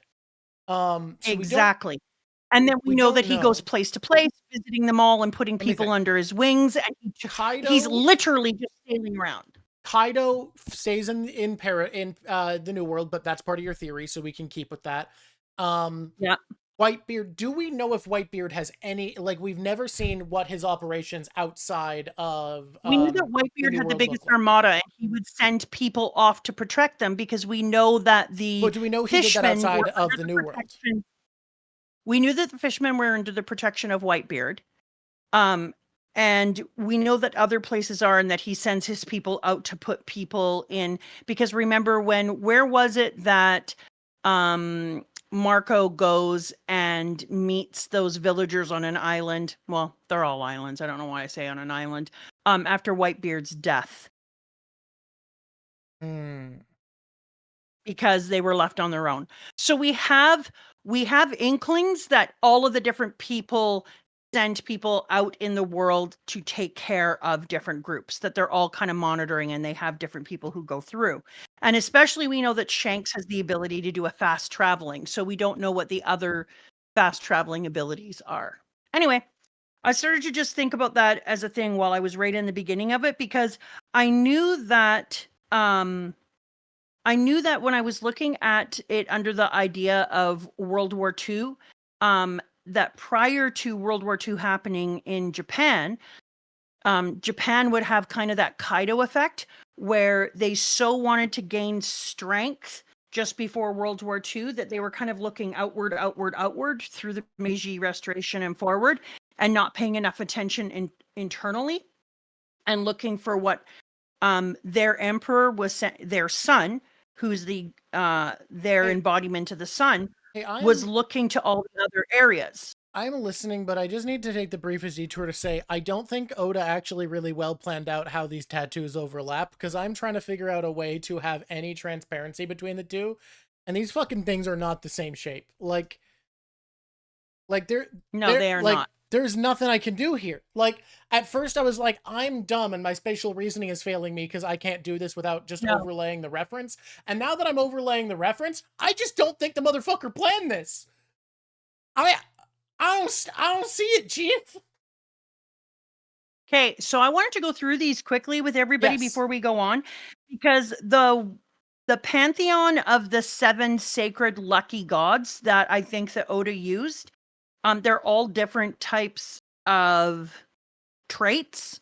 Okay. And I kind of created what I think the traits would be. I think I am totally right on Kuma.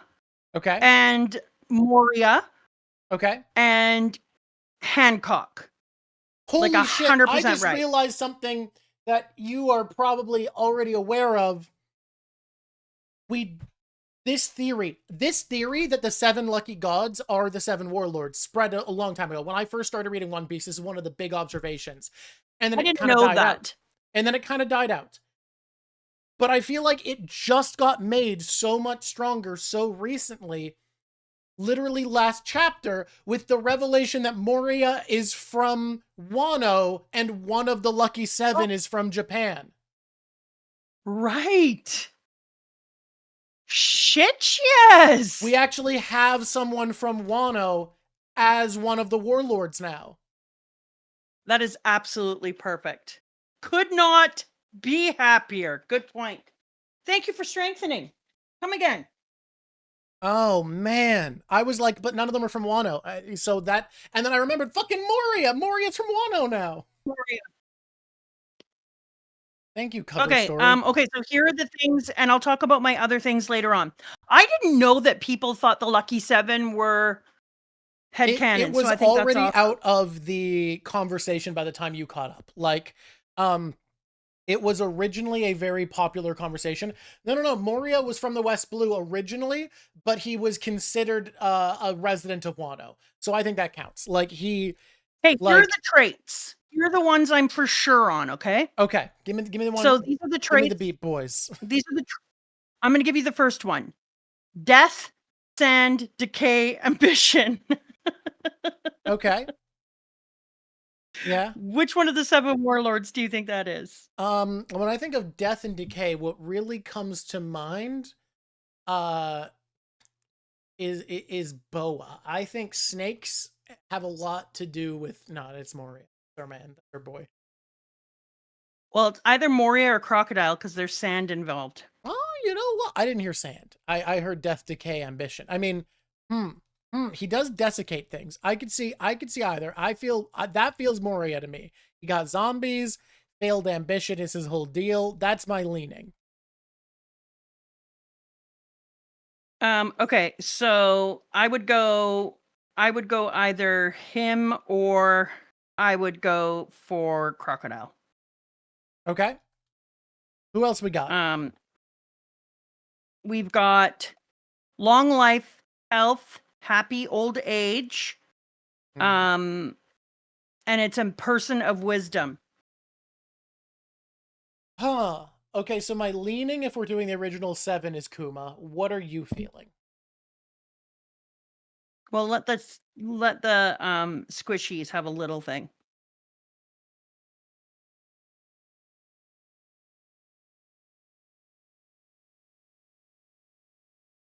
Squishies. Now I'm going to make up a song called Squishies. What do you think? Does it go squishy, squish? Keep on squishing. You know what? I think that that's already a thing. Okay, so I'm just going to go with the first one as obvious. Ibisu is prosperity fishing's smiling figure. Who could that be? Okay, prosperity, fishing, and smiling. Who likes to fish? Fishing involves hooks. Hooks are sharp metal. Sharp metal is swords. Clearly, it's Jinbei. I'll just stop it there.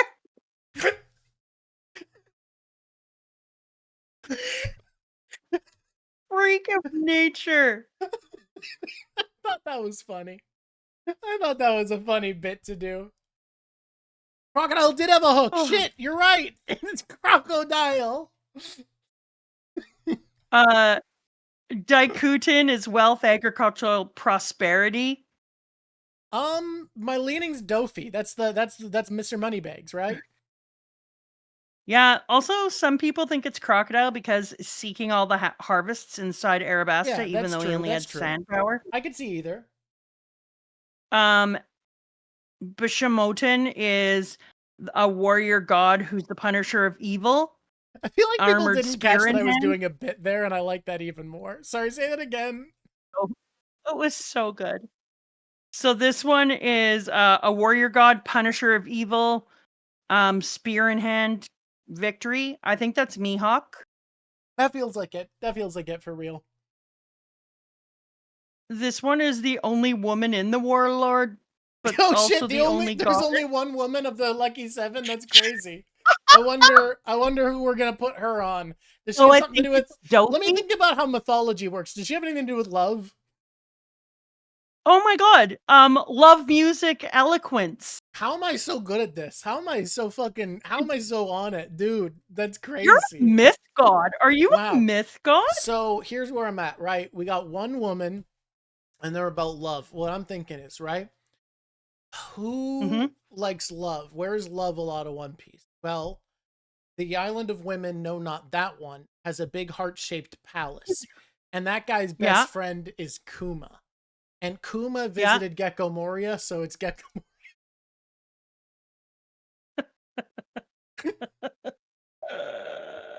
Nazboa. Remember that these are kind of like, sure, all right, that works for me. I'm into it. There's one about longevity and longevity. It's like when you say longevity wrong. Longevity and wisdom. We're one chapter into Arlong Park, by the way. Anyways, that's Don Quixote.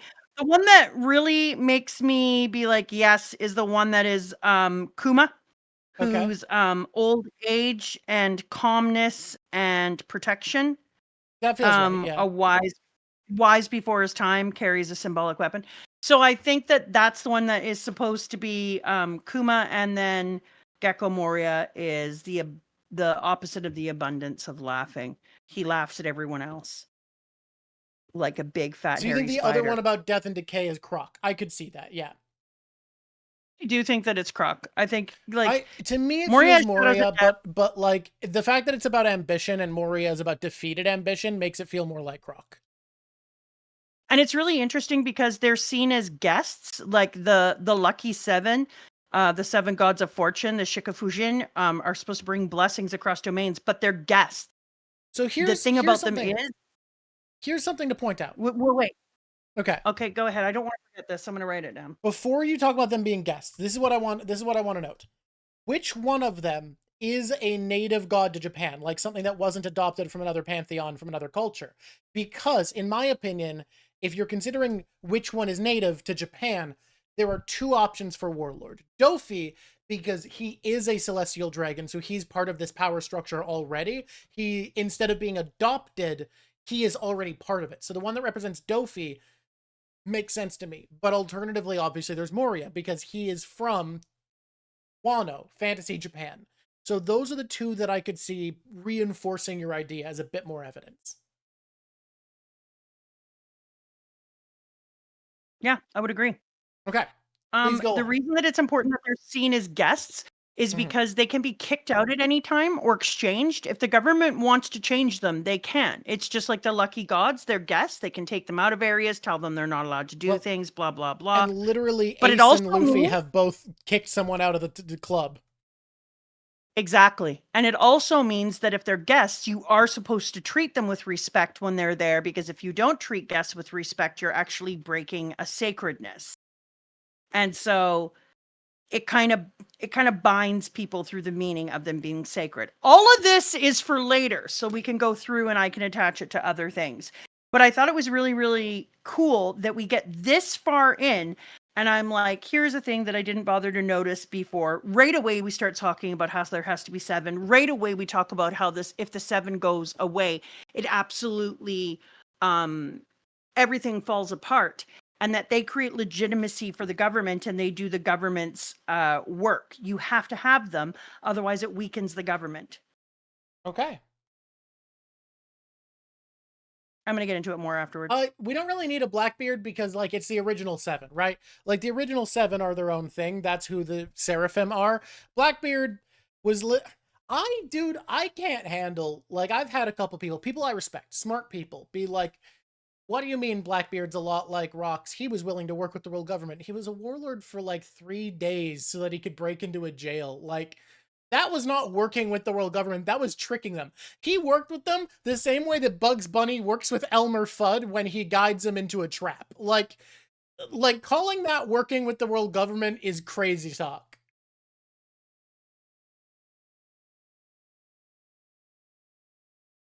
That man who was did you say it's like?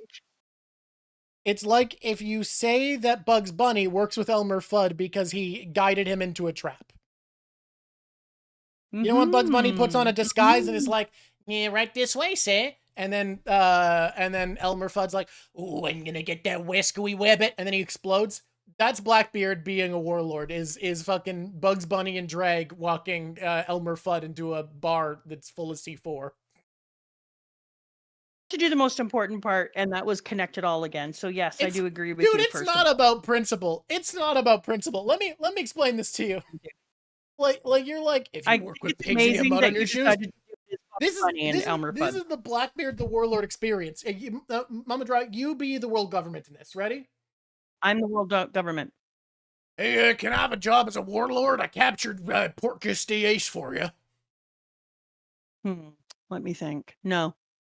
All right. I'll give him to you. You can do a big show of executing him. I think he's Roger's son. Maybe. Okay. Well, now that I'm a warlord, would you please give me the keys to Impel Down? No, I'm not gonna do anything. Just a regular inspection now that I'm a warlord. Ridiculous. No, go away. I just want the keys, please. If you could please give me let me into Impel Down. I'm not gonna do anything. Just want to step on in on my way to Marineford because I'm in the neighborhood. No, it's just wild that would ever occur. Well, it's what happened. So it's weird that you're going with. I like that. Not only is the rule of improv yes and, but actually, literally, what happened in the story would be you saying yes. So what I find funny there is that you decided to say no, despite both the rules of improv and the fact that we were recreating the story. I'm quite to call this no and like basically like you made the bit not work because you did both you broke the rule of improv. Okay. And you Let me reboot. Let me cook. So okay, we ready? try one more time. Okay, go. Hey there, world government. I'd like to be a warlord. Here's Portgas Diaz. You want to do a big fucking execution or whatever? I got him for you. I don't, but I'm going to. Here you go. Oh, thank you. Hey, since I'm on my way to Marineford, help with his execution and all anyways, you mind if I just hop and impel down real quick? You mind giving me a tour? Yeah, that seems totally reasonable. All right, I broke out all your prisoners. Fuck you. I stole everybody. Bye, motherfuckers. So it's just ridiculous. I can't believe that we like calling that cooperation's crazy. He did nothing. Okay, I just need to connect it and then I'm going to move on. Okay, so the government, this is pre-war World War II. The government needs to be seen like it is creating illusion of sacred completeness because I feel like you gotta I feel like you can't assume only people who watch our shit are watching this. Hey everybody, Mama Drawk has a theory with a lot of backing that a lot of the political structures of One Piece, especially pre-time skip, reflect around pre and post and during World War II political structures. Now I think we have to preface, you can't assume everybody knows the shit we're smoking.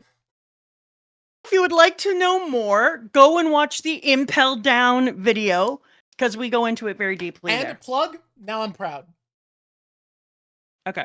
And then it also helps to balance the great three powers, the Marines, the Warlords, and the Emperors, right? Because the Warlords are like a cheap counterweight. So the government doesn't have to bleed itself dry floating around to check all the Yonko fleets. Yeah. And then you have pirates policing pirates, which is awesome because the Warlords are like apex predators, but they're on a leash. So you've leashed apex predators, suppressing rival pirates for free. And then that keeps your seas more stable. And then you have territorial deference because each one of the warlords then kind of casts a shadow over their trade route. So you know that they're going to be safe.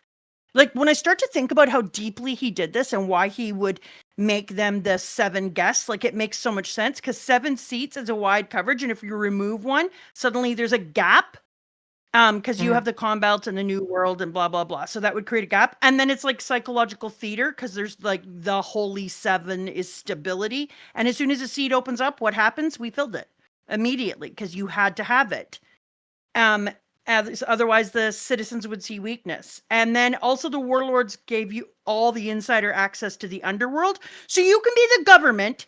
You could be the Marines, you could be the government, and you don't actually have to touch the seedy underside because that is the job of your warlords. And then it lets you deny when you do super violent, terrible things like destroying nations and being tyrannical because you're like, oh, the warlords did that. I mean, did you tell them to? Yes, but people don't know that. So you have to have the 7, which becomes really interesting later on when suddenly they're just like, let's get rid of all the 7. But we'll talk about that later on. Okay. So let's move forward. I want to highlight here because something you brought up made me think about like they have their positions in different points of the world. And sorry, this is like 2 tangents. I did ADHD brain and I just, they're all connected to different parts of the world, especially if the underworld you're thinking of Dofi. And that made me realize, is there anyone who has claimed more like title space in the world than Doflamingo? Because he was a mob boss, slaver, weapons dealer, weapons manufacturer, warlord, king, celestial dragon, and a Yonko commander. Like... Yeah, it's really hard to not put some respect on his name because dude has done the stuff. The man's wearing hats is what I'm saying. Yeah. And for anyone who says he's not a Yonko commander, Kaido's commanders are all named face cards in a deck of playing cards, and his name in Kaido's crew was Joker. That man was a Yonko commander. He was all of it. He was fucking doing it. He had every job you could have. He's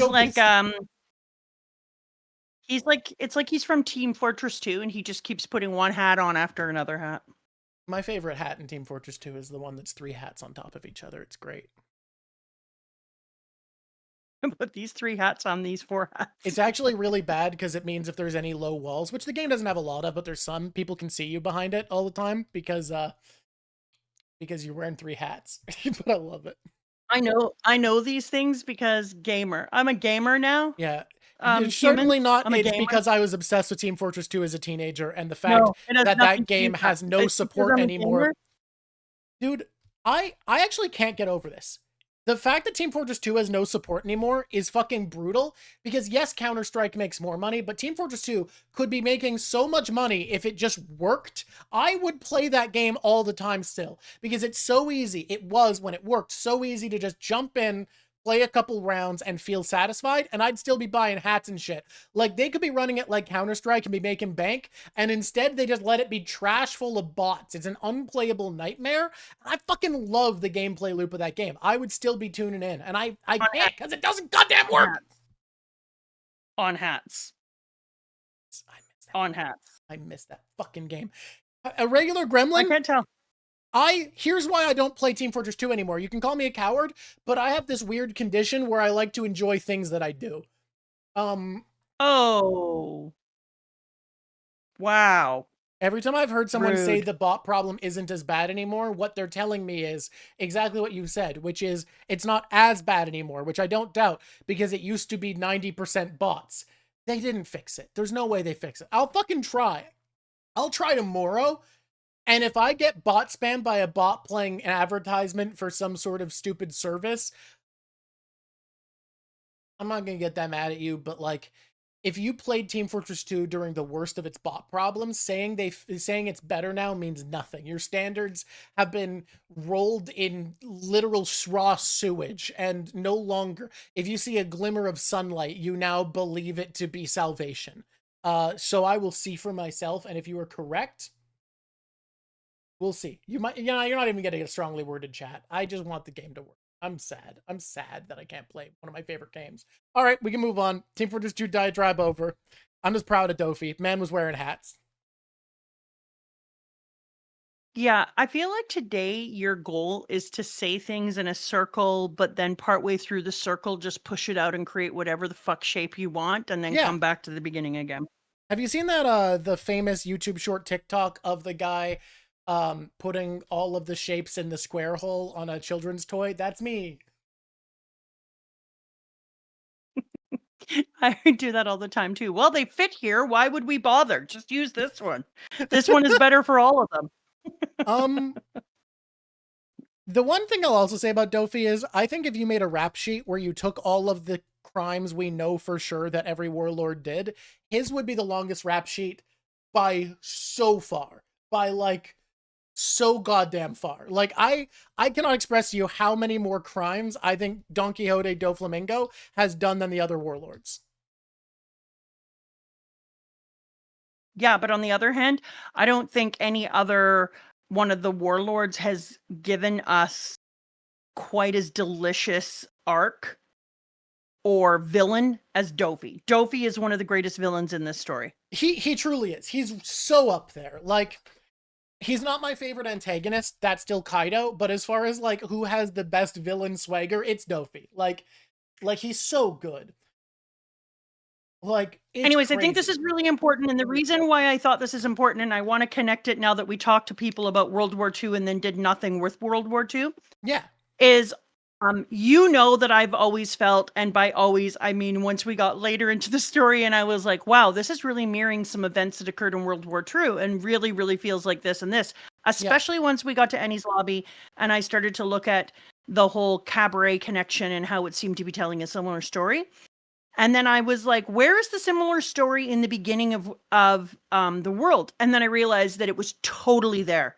When I started to look at all these pre-war mythic order, I realized that it looked like prior to all the other events in this story, before it tips into total war, authority is built on ritual and empires and pantheons and sacred numbers. Like in One Piece, the Shishibokai, they're like borrowed gods. They are pirate guests who float the world like borrowed gods, going around and bringing their version of right and wrong. And in the real world, that was like empires who felt like they had legitimacy and lots of monarchies and nationalism and traditions. And that was it's kind of like a mythic age that all before the war, the world was really into, was more into empire rule and royalty and religion, and really bought into this mythical age. And that's kind of where we are right now in this story. Is it's kind of showing all of the different ways in which the world is still run through this mythical lens. I feel it. Are we able to move on to Because chapter World War 2? II shatters it, right? Once you have two atomic bombs go off and destruction, just like the mother flame, it kind of obliterates that idea. When cities can be gone in just a moment, it obliterates that idea of mysticism and mythicalness when technology becomes apocalyptic. But this is prior to atomic bombs. So there's still this mysticism and this like 7 sacred warlords who travel the world in a triad of unity and strength, and it's a very different kind of age than it is after we see the large destruction of places like Lelusia or atomic weaponry. I don't disagree. I think I'm trying to I want to sit on that for a while and come back to it in another conversation, because I am going to feel come like back to it later there's too. some texture I could add to that, but I'm not catching it right now, you know? I just feel like I actually plan on doing a stream about this in the future. I think a lot of how my thinking works is related to my synesthesia. I have really minor synesthesia, but the way that it works for me is my brain, when I'm catching the vibes of something, tends to visualize structures, buildings usually. And I tend to use that building to kind of examine what my intuition is finding. And in this, I'm getting this sense of like scaffolding on a solid foundation. Like the ideas are here correctly, but the parts haven't been fully arranged yet.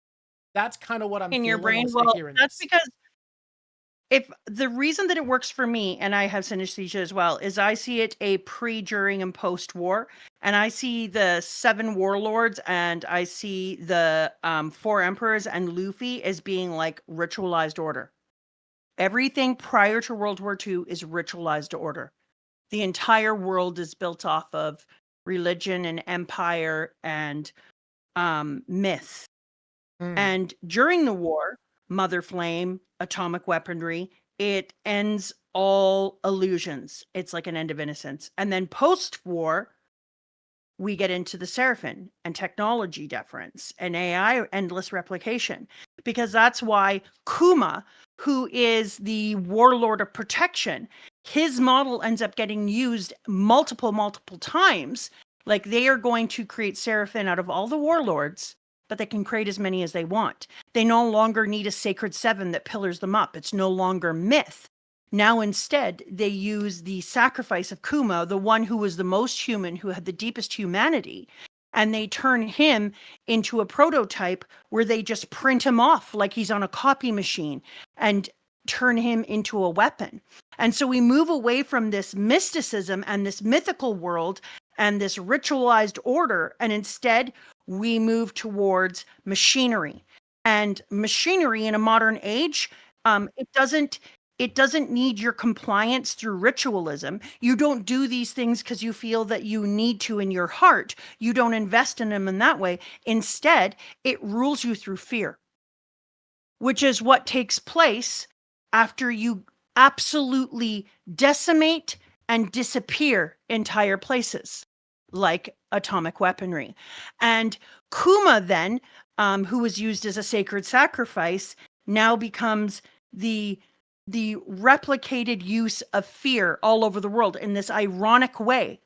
And instead of 7, it's infinite. And instead of caring if you are leaning into it in a mythical manner, it's fear, and they don't give a shit anymore. Which means then that Luffy is kind of like, he is myth's answer to the machine age.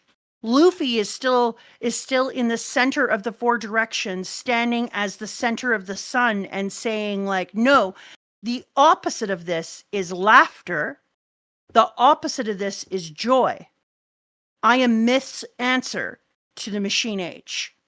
And it's almost like Oda is saying that Luffy's character is meant to remind us that we don't win in a machine era, in a post-war era, through hating others and gaining better weaponry.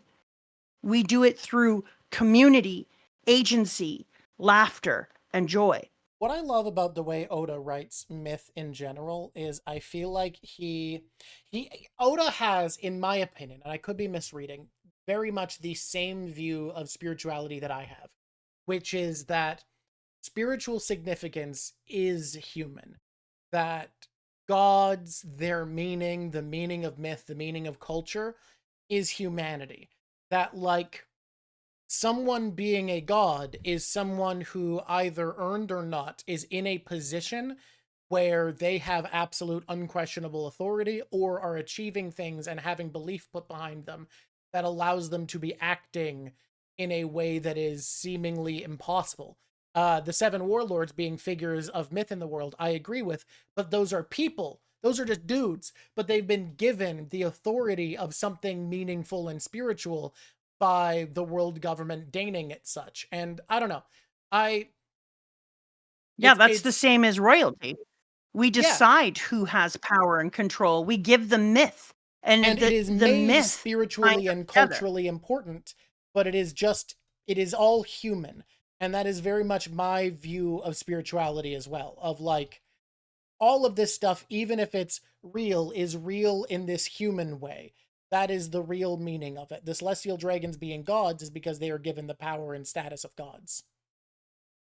Which is exactly what I'm saying. So there was a mythical completeness, and then when the seven are no longer there, it's a spiritual bankruptcy. And that's why Luffy is literally, he embodies re-enchantment. Luffy is re-enchantment with the world. Instead of being terrified by the world and fearing of nuclear weaponry, he's joy, laughter. He is the divine access against like a Cold War, cold machine world. He's post-war, clinging to the ideas of, it's kind of like Japan went in a very clinical scientific way. And what did Oda and others hang their hat onto? Astro Boy, a manga, a myth creator. A myth creator about science, maker. but About science, but it's still, it becomes culture and it becomes laughter and it pulls people back. And so it's interesting because now when I was rereading this and just kind of coming up to it from the beginning, and I didn't know that people had gone into the seven in that way before, I started to be like, it's so interesting to me. Why do I feel like Luffy is myth's answer to the machine age? And then I started to travel backwards and figure it out.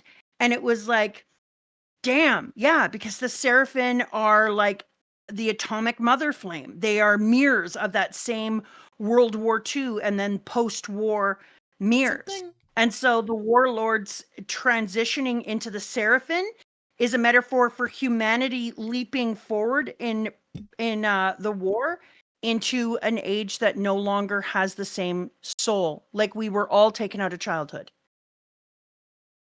Something that hit me was in reading this was that our reread through is so fascinating, and I think Oda did such a great job with this, that Kuma's flashback, just half a chapter of Kuma's flashback, not even, maybe it was a full chapter, I don't remember, changed what rereading One Piece feels like forever. Where we see Kuma watching Luffy, knowing he will be the sun god, believing in him. Yeah. And rereading One Piece forever now is reading it from Kuma's perspective of being like, this is him. This is the story, and we get to see that. And you, when I told you that on the phone, pointed out that because you had figured out he'd be the sun god so early, kind of read like most of One Piece from Kuma's perspective. But what I think is interesting is this was before, because it wasn't until Jaya, this was before you had that revelation. So you are now reading this for the first time from that perspective that you read the rest of it from. And I think that must be interesting. It is really weird because it was in Little Garden where I started to have those inklings and those things where I started to the idea that he was a god, and then you had his place kind of figured out in Alabasta, and then you were specifically saying sun god by Jaya.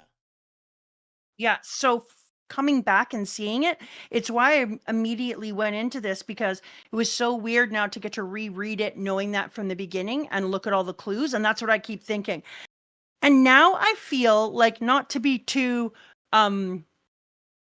dramatic or too whimsical on it, but now I feel like when I'm seeing this and I'm feeling the beginning stories of Luffy, I feel like he's a reminder that myth and story can resist soulless repetition of the machine. And I think that's a lot of what One Piece ends up being about, where this is meant, One Piece is meant to be a lesson. It's meant to be something you carry with you, that like, this well, story if you is put meant to myth be a and myth story that at the you can carry with center, you. well, he's saying if you put myth and story as a god of your world, you will live in a better world. So if just you to put clarify, machine at the beginning, at the center of your world, and make it your god, then you will have a shitty, soulless world. As what I consider myself, which is a humanist as far as my spirituality, I really like the idea of a setting and a story that values myth, but always makes myth about humans and our beliefs and what we are in the world. So yeah. So people are like, was it Jai or Little Garden? Little Garden was Luffy's a god and there are gods. Kind of took a backseat as a discussion for first part of Alabasta and for Drum Island. And then Mama brought up in late Alabasta the idea of Luffy being the fourth thing, or the fifth thing, sorry. And then we were specifying, actually saying it as Luffy's the sun god by Jaya. So that's been kind of the transition, which I think was the perfect arc for coming to it, because that meant Mama Drawk was watching Skypiea with the idea of Luffy the sun god, and that cinched a lot of the beliefs. Well, when I saw Skypiea, I was like, obviously, dude just put his fist into an actual If you hadn't have come to it by then, I don't think it would have felt as obvious, but because you were already on that, like, I think that was the exact right time for you to go from I believe this to I am certain. I was like, yeah, no, he is in Jaya. I was like, this is the type of god he is. And then so much harder to like gaslight you about it because of you being like, oh yeah, people pray for salvation just as from Luffy to the sun, and then Luffy clears the storm cloud that's about to kill everybody and makes it a sunny day right as everybody's praying to him. Yes, exactly. Did you see what Quilted Beak said? Oh my goodness, I know what the One Piece is. It's Oda saying, let me give you one piece of advice. So, guys, it wasn't Little Garden. It was. I get YouTube comments all the time, and I see the, oh my god, she figured out he's the sun god on Jaya. I figured out he was a god in Little Garden. Yes, Little Garden was you saying he's a god. Those are two different statements. Yeah, but I knew he was a god. Yes. In Little Garden, I was like, oh, this is a farm boy trope. Dude's a god. And you were like, why? And I was like, here's all my reasons. And then the squishies kept saying, Usopp is our god. And in my head, I heard it as, Usopp is our god. And then I was like, so funny because it was entirely irrelevant. It was just a god Usopp joke. Yet it was exactly what you needed. Like, it's a weird thing. Absolutely pushed me. It was exactly... It was exactly like... It's so weird, dude. It was so weird because it was exactly what you needed to reinforce your ideas. That's incredible that in Logetown, even I'm amazed that I said that he had divinity. It makes sense because there's a lot of discussion about gods in Logetown, which makes me think that Dragon might have a Hito god fruit as well, especially because he probably got it on God Valley. Anyway, this really pushed me into my World War II theory even more when we went back and I was reading Arlong Park. I was like, this just feels like the Shishibukai. We've been on one chapter for an hour, by the way. Are doing the whole Alabasta Jaya Thriller Bark.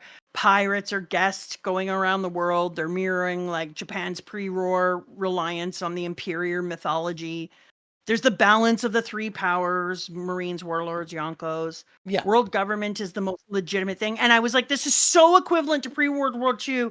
Like, lots of Japan's ritual hierarchy and sacred myths, but it's so pre-World War II, before Impel Down and Marineford and the global war breaking out. Like it felt like it felt very, very obvious is what I'm saying now. And reading it the second time really let me sink into that. It's Okay, are we on definitely chapter there's no are we on point chapter where 20? Have we done 20 chapters? no, we've done one chapter, sort of. We've Oh, done like one so chapter. what we've One. kind of talked about is one panel of one chapter. Oh, a panel. So we've talked about a panel for about an hour, a little over.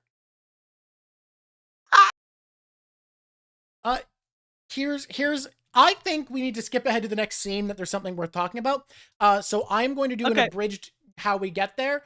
A bunch of people shuffle around for a while, and this is a big critique I'll talk about in a bit about Arlong Park, actually, where this was the first me noticing the cracks in the seams. Like, you revisit something you saw from afar before you got the tools to look up close, and it felt perfect, and then you come back and you're like, oh, this is his early work still. This is pretty shoddy in a lot of ways. People shuffle around for a while. There's some cool scenes about it, but people shuffle around is basically what happens. We reach a scene that I think is so goddamn special on reread. Oh, fuck. Before we get there, I want to point out something Lav pointed out, and this is brilliant. When we're talking about this being the foreshadowing of the sun god, and this being feeling like Kuma on reread, Lav noticed something neither of us did that I think is brilliant, that the 3 times in this that people talk about laughter and bringing laughter to people, the speech bubble is put up in the sky and made to look like the sun. That's crazy! The sun. Yeah. He had this planned, for sure. People talking about smiles and laughter are put in sun-shaped bubbles in the sky. I told you that later on. I told you one of the reasons that I went to Sun God wasn't just because of the Shintoism. It's because, remember I said that I went back through the manga and you found so many moons, but barely any suns. It was barely ever shown. Yes. Yes. And that the sun, when it did happen, was like speech bubbles or blah, blah, blah. Or framed with Luffy in front of it. Or framed with Luffy in front of them. And I was like, that's fucking weird. And then you found the time that Oda chose to have 2 statements about Luffy from fans side by side. The first one being, he's not even afraid of gods, and the other one being, he's like the sun. And those were side by side. You were fucking killing it. So here's the scene that I want to talk about, because I think this is beautiful in the context of Wano. Okay? Nojiko and Usopp and the kid that Nami beat the fuck out of and told him to not die are in a house together. And Nojiko's like, yeah, if he's insistent on dying, fucking let him. I think you should have the strength to not be a coward and choose to live. Now, this scene is so goddamn important for Arlong Park. It's one of my favorite scenes in a lot of ways. One of them is Nojiko is with the rest of everybody, that when they finally run out of hope and they just want Nami to not feel trapped, they choose to die by literally charging Arlong, knowing he'll kill them. So she gives up on that idea, I guess deciding she's too cowardly to endure waiting another 8 years for Nami to gather the treasure. Whatever. The more relevant part here is, it feels like there's this internalization. As Nojiko says, Nami has the resilience to suffer a fate worse than death if it means continuing to live on. That is the message that's important to Nami, and that's a message that Usopp can relate to. This is important to Arlong Park, because we see, despite that, Usopp has found something worth risking his life for. Despite having similar values, he goes out of his way to be brave and attempt to save, Gazo, what the fuck is his name? What's Pinwheel? Mr. Pinwheel. And to fight Chu and save everybody. He needs to be on par with other people risk Genzo. He needs to be on par with other people risking his life. And that's brilliant. But the reason this scene struck me isn't just because how I think it's the most important scene to Arlong Park. It is so important to Nami and Usopp, because we have another Japanese inspired, well, I guess this feels more Chinese or Korean inspired. Nami's village is very Korean, I think. But we have another Asian inspired country later in Wano. And we have Usopp and Nami together. And Nami is praised for having the bravery to live, suffering a fate worse than death to live. And yet in Wano, we see both Nami and Usopp acting out scenes that are so central to the themes of this fucking kitchen table conversation 1,000 chapters earlier, where Nami is threatened by Ulti. I'm going to kill you if you don't say that Luffy won't be king of the pirates. Yeah. And while a fate worse than death, being enslaved by a man she hates, is something she can tolerate, Nami can't tolerate living in a world where she betrayed her trust in her captain. She refuses. We're told that what makes her strong is that she can suffer something worse than death because she wants to be true to Bellemere and live. And yet, betraying her faith in Luffy is worse than serving under Arlong. We also see in this same bit Usopp carrying on Nojiko's words in Wano and being like, shut the fuck up, you damn samurai. Dying isn't noble. Live. People love you. Carry on. Keep fighting. Stop trying to cling to honor. It doesn't matter. Stay alive. And I think, like, yeah, exactly. God damn, this scene carries through these two characters forever, especially in Wano, where thinking about it is so cool. Because she changes so much. Like, we get to see different aspects of Nami here, but she changes so much. Luffy's dream, just like with Zoro, becomes her dream. And without Luffy finishing his dream and seeing it to the end, her dream loses its weight. Because she's like, no, I will never say that. He will be successful. She believes in him with her whole heart and her whole soul. I have a response to chat quickly that I think I actually... it's something I want to make a video, maybe even a video essay about in the future, but I actually really disagree, Rafs, because Raf is saying that Nami's moment felt undercut in how hard it cuts them already beat up after he skipped over the fight. Hear me out on this. There is a trend in media that I think is brilliant, and I don't like that people complain about this trend. People are complaining about it in Arcane, people are complaining about it in Dandadan, and people are complaining about it now in One Piece. And the trend is simple. The trend is... I'm going to actually bring up a new document. I want to see your thought on this as well, Mama Drawk, because I haven't brought this up to you before, and I think this is a good time to talk about it, because this reflects the difference of early and late One Piece to me. Basically, stories have beats, right? To get from point A to point B, you need all of these different plot beats. When cinema first started, there was an assumption that people wouldn't be able to understand what happened if they didn't see every step. So if someone needed to go to the top floor of a building, we needed to watch them walk up every step, every single staircase, okay? Now, eventually people realized that you could just show the guy leaving towards where he wants to go, and then directly cut to him opening the door of where he's going. And as people have gotten more media savvy and been able to understand storytelling, we have been finding more and more ways to cut out those interstitial bits.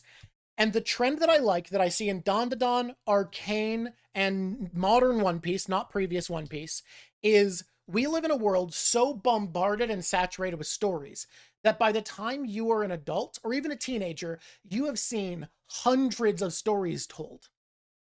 What I've noticed happening is constantly a story author will realize this section of story is just necessary fluff. It's just like all of the things you've seen before. If you've ever seen a story, we are going to cut straight to this because this is unique to my characters. You've seen someone get hit. You can assume how Nami lost the fight. It's not going to be that interesting. Nami and Usopp getting hit a bunch isn't actually going to compel you. What is interesting and specific to those characters is this conversation. That's the moment that matters. Arcane does this by basically having a fucking music video montage to cover, yeah, you know what someone realizing the police that they work for is corrupt looks like. You've seen it 18 times. One Piece does it all the time now, and I think it's brilliant because there's a lot of stuff we've seen before and we understand what it looks like, and instead we get to spend time savoring and giving attention and slow-paced emotion to the parts that are unique to this story, that aren't just tropes, that aren't plot beats that need to happen. I like this trend. I think it's funny that you're mentioning this because I'm reading a book right now, and I picked up the next book. I pressed play because I got it as an Audible and I was driving. And it started with them just saying, basically the end of the book, we saw somebody get captured and they went into the dungeon. And then we didn't do a bunch of dungeon time. The next book, we just had the people standing in front of the dungeon getting them out. And then I actually thought about how often in this story that they do that stuff that you've known before and has been done before is they give you one little thing to be like, yep, this is this trope. And then they move forward. And I was laughing because I was like, I love it. Because as a person with ADD, it makes me insane when I have to listen to an author go all through that shit again. But then I was like, is it something that has longevity? Because I know all the plot points, you know all those plot points, but is somebody who is currently 4 going to know all those plot points? No. We still need to have people teaching and doing those tropes, because if we don't, then they won't be tropes anymore. So and you couldn't read these books 100 years from now. Here's what I like. I like treating it the way I treat Dark Souls, okay? I don't think Dark Souls should be anyone's first action RPG, and I think that's okay. I think it's perfectly okay that Dark Souls doesn't have accessibility features or a nice tutorial. I think it's good that Dark Souls doesn't spend any time being like, here's how a video game works. I don't think everything can be Dark Souls, otherwise that genre will die. But I think it's okay for some things to not be your first.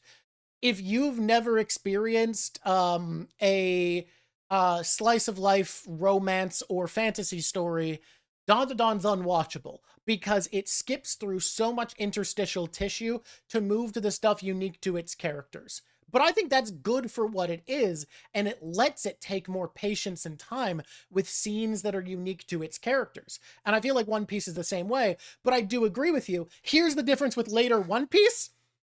To be reading Wano, you need to have read 1,000 chapters of One Piece, and I think it becomes perfectly acceptable for One Piece to skip. Like, you know what Nami getting hit by a dinosaur is going to look like.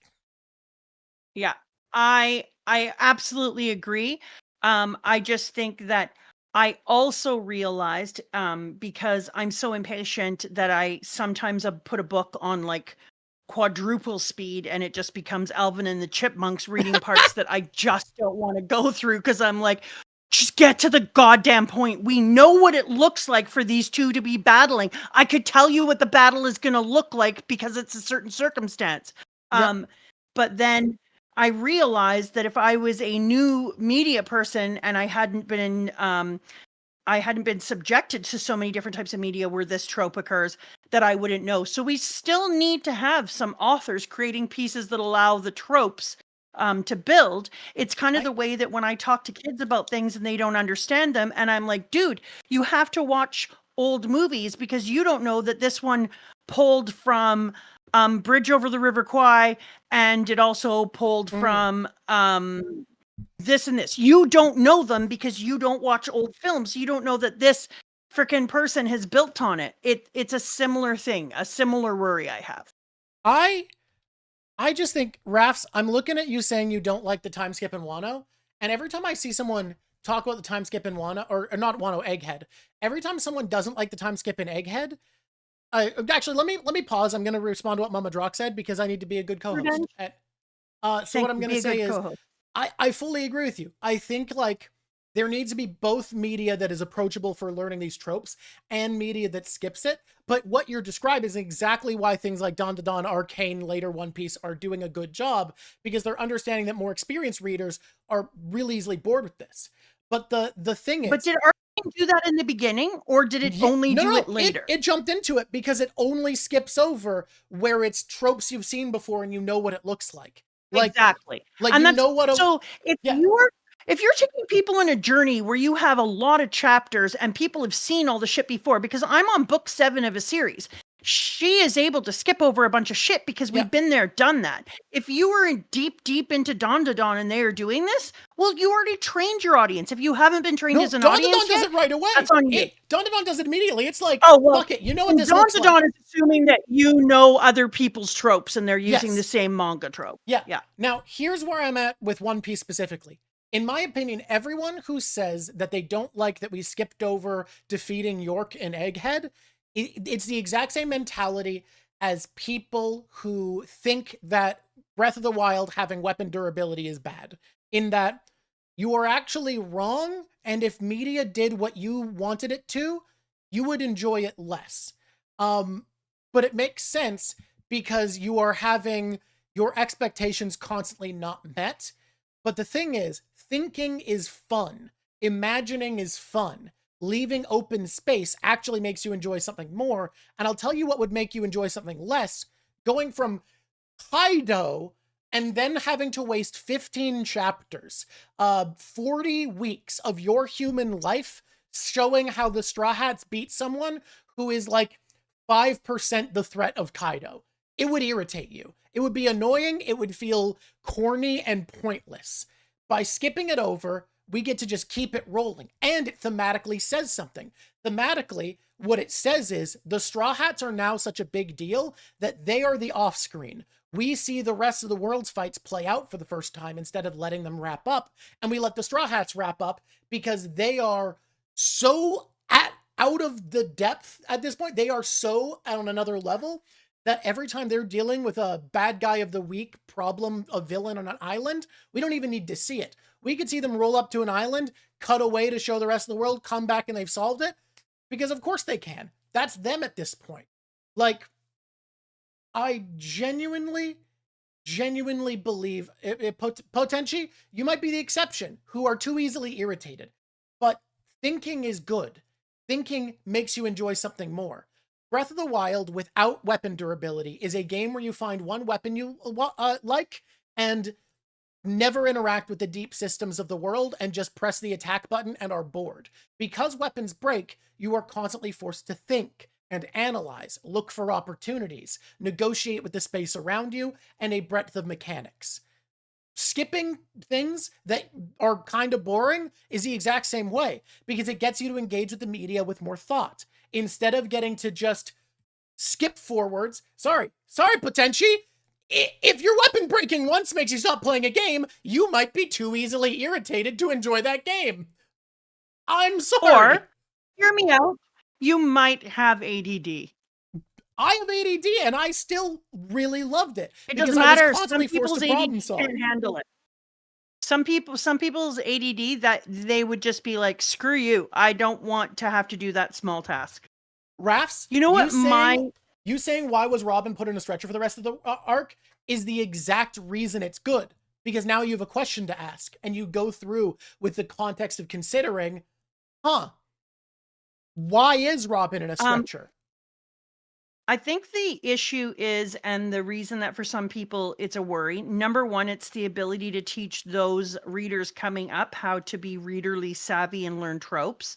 Fair. But that's also, a good point. I think, and it is a thing to be concerned about, but I think also one of the problems because it feels like it's coming from the same breath as people who don't have the patience to go through things. It feels like it comes from a generation where we watch clips no longer than 10 minutes yes, I agree. at a time. And so for people, it might feel like when you skip all that, that you're taking a cheap shot at using people's shit attention spans to move forward so that you don't have to do the deep writing work. And then 3, I think that people start to feel like the author is cheating by running off of the back of other authors and other pieces so they don't have to do the work. But I think that this is just the same argument as technology as a technology argument, that people will argue using technology as a method of cheating, et cetera, et cetera. And I think that there is just a place and time for it. If you tell people or market yourself as being a not first manga read and let people know we are built for people who have manga sensibilities and manga intelligence, then this is for you. Then I think that there's something to it that I enjoy, because the book I'm reading is a fantasy novel. If you're reading this and you're in the 7th book, if you don't understand fantasy tropes at this point, maybe just don't read this. But I could see why people would find it to be, they would have their own concerns about it. But I think I think that if you're going to be a person who leans on the tropes of others, that you need to say that. Like there needs to be a new method of marketing where we say something like fantasy for fantasy readers, manga for manga readers. I do agree. I think that is partially a thing that should be considered. Here's something else I want to say. I fully agree that part of this buys into the low attention span thing. The reason I point to Arcane and Dandadan specifically is because what they are replacing this with isn't just clips and highlights. Dandadan and Arcane both have many really slow scenes full of subtext and minute character details where we spend time in the emotions of a character through awkward spaces. I think I have seen shows who skip through a lot of this interstitial tissue for worse. There's a lot that I like about Solo Leveling, but I think it is this ADHD bait, this feeding into our weakening attention spans, where every time it skips through the interstitial storytelling, it is just to get us to more hype moments. I think the same thing about Jujutsu Kaisen. But I think there are lots of stories like Dandadan and Arcane. Those are the two best examples, the two that I think use this best, where when we're skipping past what we know is going to happen, it is less often to arrive at hype and more often to give more space to the slower moments, the moments that steep in awkwardness or that stew in a complicated emotion that can't be summed up.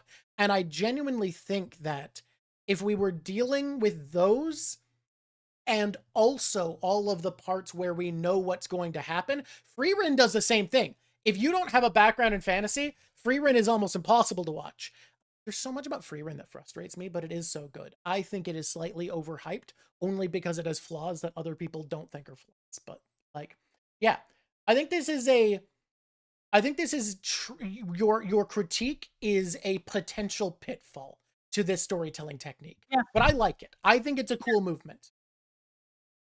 I think that I only see the critique in the way that I teach earlier readers. Like, I'm not teaching early readers, but I'm Fair. teaching people who are just coming into a place where they are only just starting to see the tropes and the patterns, and I'm teaching them how to see patterns and tropes. Yeah. And I'm teaching them how tropes are a useful tool. And not everyone is doing that work, and not all the kids understand that work yet. A lot of that comes in practice, in practical work. I like this conversation. What chapter are we on now? 50? I don't think we should do chapters. I think we do do it piece by piece. I think we talked about the scene with Nojiko. Is there anything you want to talk about before I do my critique of the movement? I think it's really interesting that the boy who gets punched in the face also calls her a witch a bunch of times, because that's going to be really good one day when we find out that she's a weather witch. And her they were definitely just trying to say bitch through censorship, though. It's not like I don't know that, but it's still going to be great when she gets her hockey up to like a gazillion and everyone is like, oh my God, Nami, your hockey. And she's going to be like, suck it. And then she's going to be like hockey rich out in the open. Okay. That's all I have to say about that. Do, do, do, do, do, do. Oh, what is that? Do, do, do, do. You know that No, I don't want to talk about that. Also, this is your friendly reminder that anytime I disagree with a chatter, I don't dislike you as a person. I am argumentative and hold strong opinions. I don't know if anyone has noticed this. He argues with me nonstop, and he better love me. I argue with Mama nonstop and think she's brilliant, and will still say when I think one of her ideas is dumb, because that's how you gotta be. But I will also tell him the same, but I won't say they're dumb because I'm a mother, so they have a bigger impact on his psyche in a subtle way he's not aware of. So I have to be more gentle. True. It's too much responsibility. But also sometimes, because I have ADD, I'm looking at something in my room and making notes about something else and have to be dragged back in with my brain. Because I'm not drawing. Okay. So is there anything you want to talk about? He does do one thing that I appreciated here. Like, he starts to bring in the map here, and later on he does we argue nonstop. And later on he does use mapping in a more effective way, but he starts to use it here. Doesn't this map look like a joke compared to a later One Piece map? Like Absolutely. I'm just like, this map is bullshit. For anybody who hasn't read the manga, because this is a new experience for me, because I was an anime viewer at this point. For anyone who doesn't understand the manga, there's read the manga. There's a moment where Zoro's like, I think I'm starting to understand the geography here. And it's like, here's our ARLONG Park. This is a village. This is a house. And then there's another village. I figured it out. Like, it literally goes, Gosa Village, you are here. Cocoa Village, Arland Park, Rose Compass. I figured out the geography here. It was pretty okay. Wow. And then later on, when we have like the battle scenes, when we're in Alabasta and they're breaking them all down, I'm like, okay, we're in a different level now. But when Usopp is like, that means I'm beginning to understand the geography around here. Usopp, if you can't understand the geography, I thought it was Zoro. I misremembered. That's Usopp. So funny, though. Then okay, you that are makes the more sense. Stupid. No, because if it was Zoro, he wouldn't be able to understand it. It's Zoro. He gets lost in between Gosa that's so and Coco. funny. I'm beginning to get the geography here. Oh yeah, it's like it's three places in a line. It's 3 places in a line, Usopp. No, it isn't rude to those who are directionally challenged, because that would be Drawk. Drawk can't find his way out of a car lot. I have only known one person with worse sense of directions than me, and yet I look at that and go, yeah, it's 3 places in a line, Usopp. The only thing that's a complicating factor is figuring out which of the 3 places the Mary was in front of. Exactly. I am directionally gifted, but Drawk's dad is not. He's better than me, but he also grew up without GPSs, so I think his brain wasn't damaged by tech support. I think it was too. I think he's learned how to do things. Plus, he runs in mountains all the time and has to find different paths, and I think he's actually strengthened it. Yeah. Yeah. I was laughing my ass off when Usopp got to figure out. I gotta say though, when I was reading this, I did realize, I think Arlong, like you told me this earlier when we were reading it, that Arlong is one of the very first good villains. But yeah. I think Arlong is actually an excellent villain. He could have stood the test of time in a later chapter and would have been a good later villain. I feel like he was A, kind of caught off guard, and B, his people didn't buy into his shit as much back then. He's so much more immediately interesting and compelling. Like the fact that his word matters to him, but he's underhanded, so he needs to find a way to have not technically violated his word, his supremacy. Everything about his ideology is more interesting. It's all subtle, and it feels like it really directly contrasts the previous arc where it's like, hi there, my name is Don Krieg. I think weapons make you good, and having a lot of guys makes you stronger, and I'm strong, and that means I do things, and I'm Don Krieg. Like, by the way, Ilani asked if you've ever been lost on a straight road. Yes, but it's because when you come back to the straight road, it's easy to misremember if you're supposed to turn left or right. I've never gotten lost if I'm only following a straight road, but I have been lost whilst on a straight road. Those are very different questions. I also enjoyed that. Here's a trope I could have done it without, because we did the whole Nami is bad, Nami is good, and then we ended up doing the same thing with Robin. Like, oh, no, I don't trust Robin. Blah, blah, it was better done with Robin, though, because, like, the figuring out was a cool process. I know it was better done, but I wanted to be like, do you understand that we did this already? But when I was reading this, I thought I liked the way that Nami's story was spelled out, but also I think we all owe Nami an apology, because I think we have undersold the tragedy of her background. So I just want to say Number one, Nami might have watched her very first parents be murdered in a war where she might have watched other people She be, was a baby at the time, so she doesn't have a great memory of it. she was a Nojiko baby, but does for still, sure. Nojiko remembers. Nojiko does for sure, but also Nami would have heard explosions, blood flying on her. There's no way that it is this explicitly it was explicitly spelled out that she was laughing and smiling as though she had no awareness of the situation. And that was part of what inspired Bellamere. Was there, and Nojiko saw everything. And then Nojiko saw everything for raised by who isn't her real parent, and she learns to love, and she lives in poverty. Yep. And then that parent is taken by somebody, had her life taken in front of her by shooting her dead in front of her for saying she's her mom, which is a different kind of tragedy altogether. And then she is taken by the same people who took her mom and has to act like it's okay, and she's not angry at them anymore, and she is imprisoned, and she is chained in a prison where she has to use her skill on their behalf, the people who shot her mom in front of her, and is only released eventually when she becomes of use outside. And I think that we undersell that. I think a lot of people have very tragic beginnings, but hers is way more tragic than we let on. I think it happens so early we don't think about it. I think it is so easy also to undersell how strong her conversation with Jinbei is later. Because, like, I did not remember how clearly it was spelled out and that everybody knew Jinbei freed Arlong as a condition to become a warlord. Like, he explicitly asked for this to happen out of sympathy for Arlong. Yeah.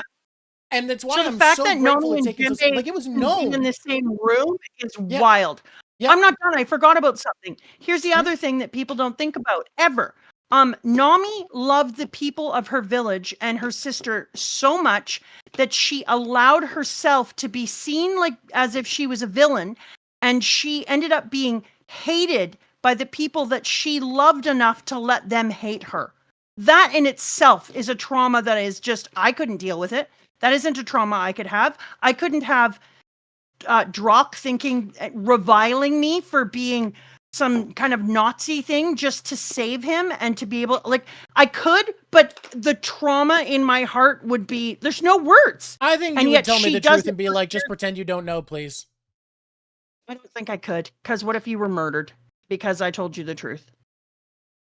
Right? Like, it has to be full out there. Everyone has to believe that she is the worst person ever and actually lives with and helps the person who murdered her mom.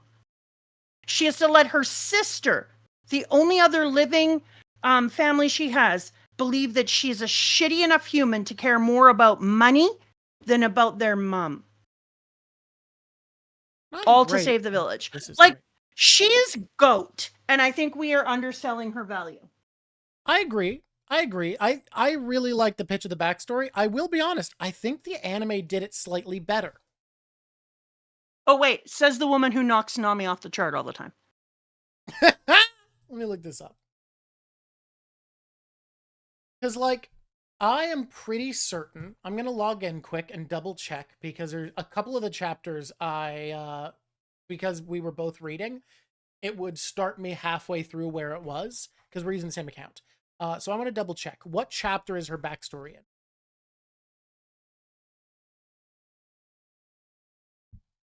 Would you mind helping me out? Because you're the chapter reader. You got chapters. Oh, sorry. I left you to find my shoulder massager. What do I need to help you with? What chapter is the backstory in?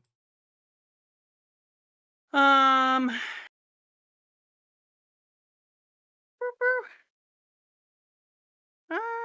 just clicking. Ends at 79? Perfect.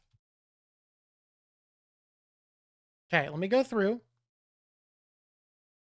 She's gonna raise those girls. Boom. It begins in 77.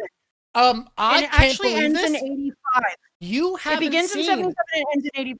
It cuts right to her getting shot. This is so much more brutal in the anime, believe it or not. They actually, like, it's not as gruesome. There's more blood here. It's drawn a lot more viscerally, for sure.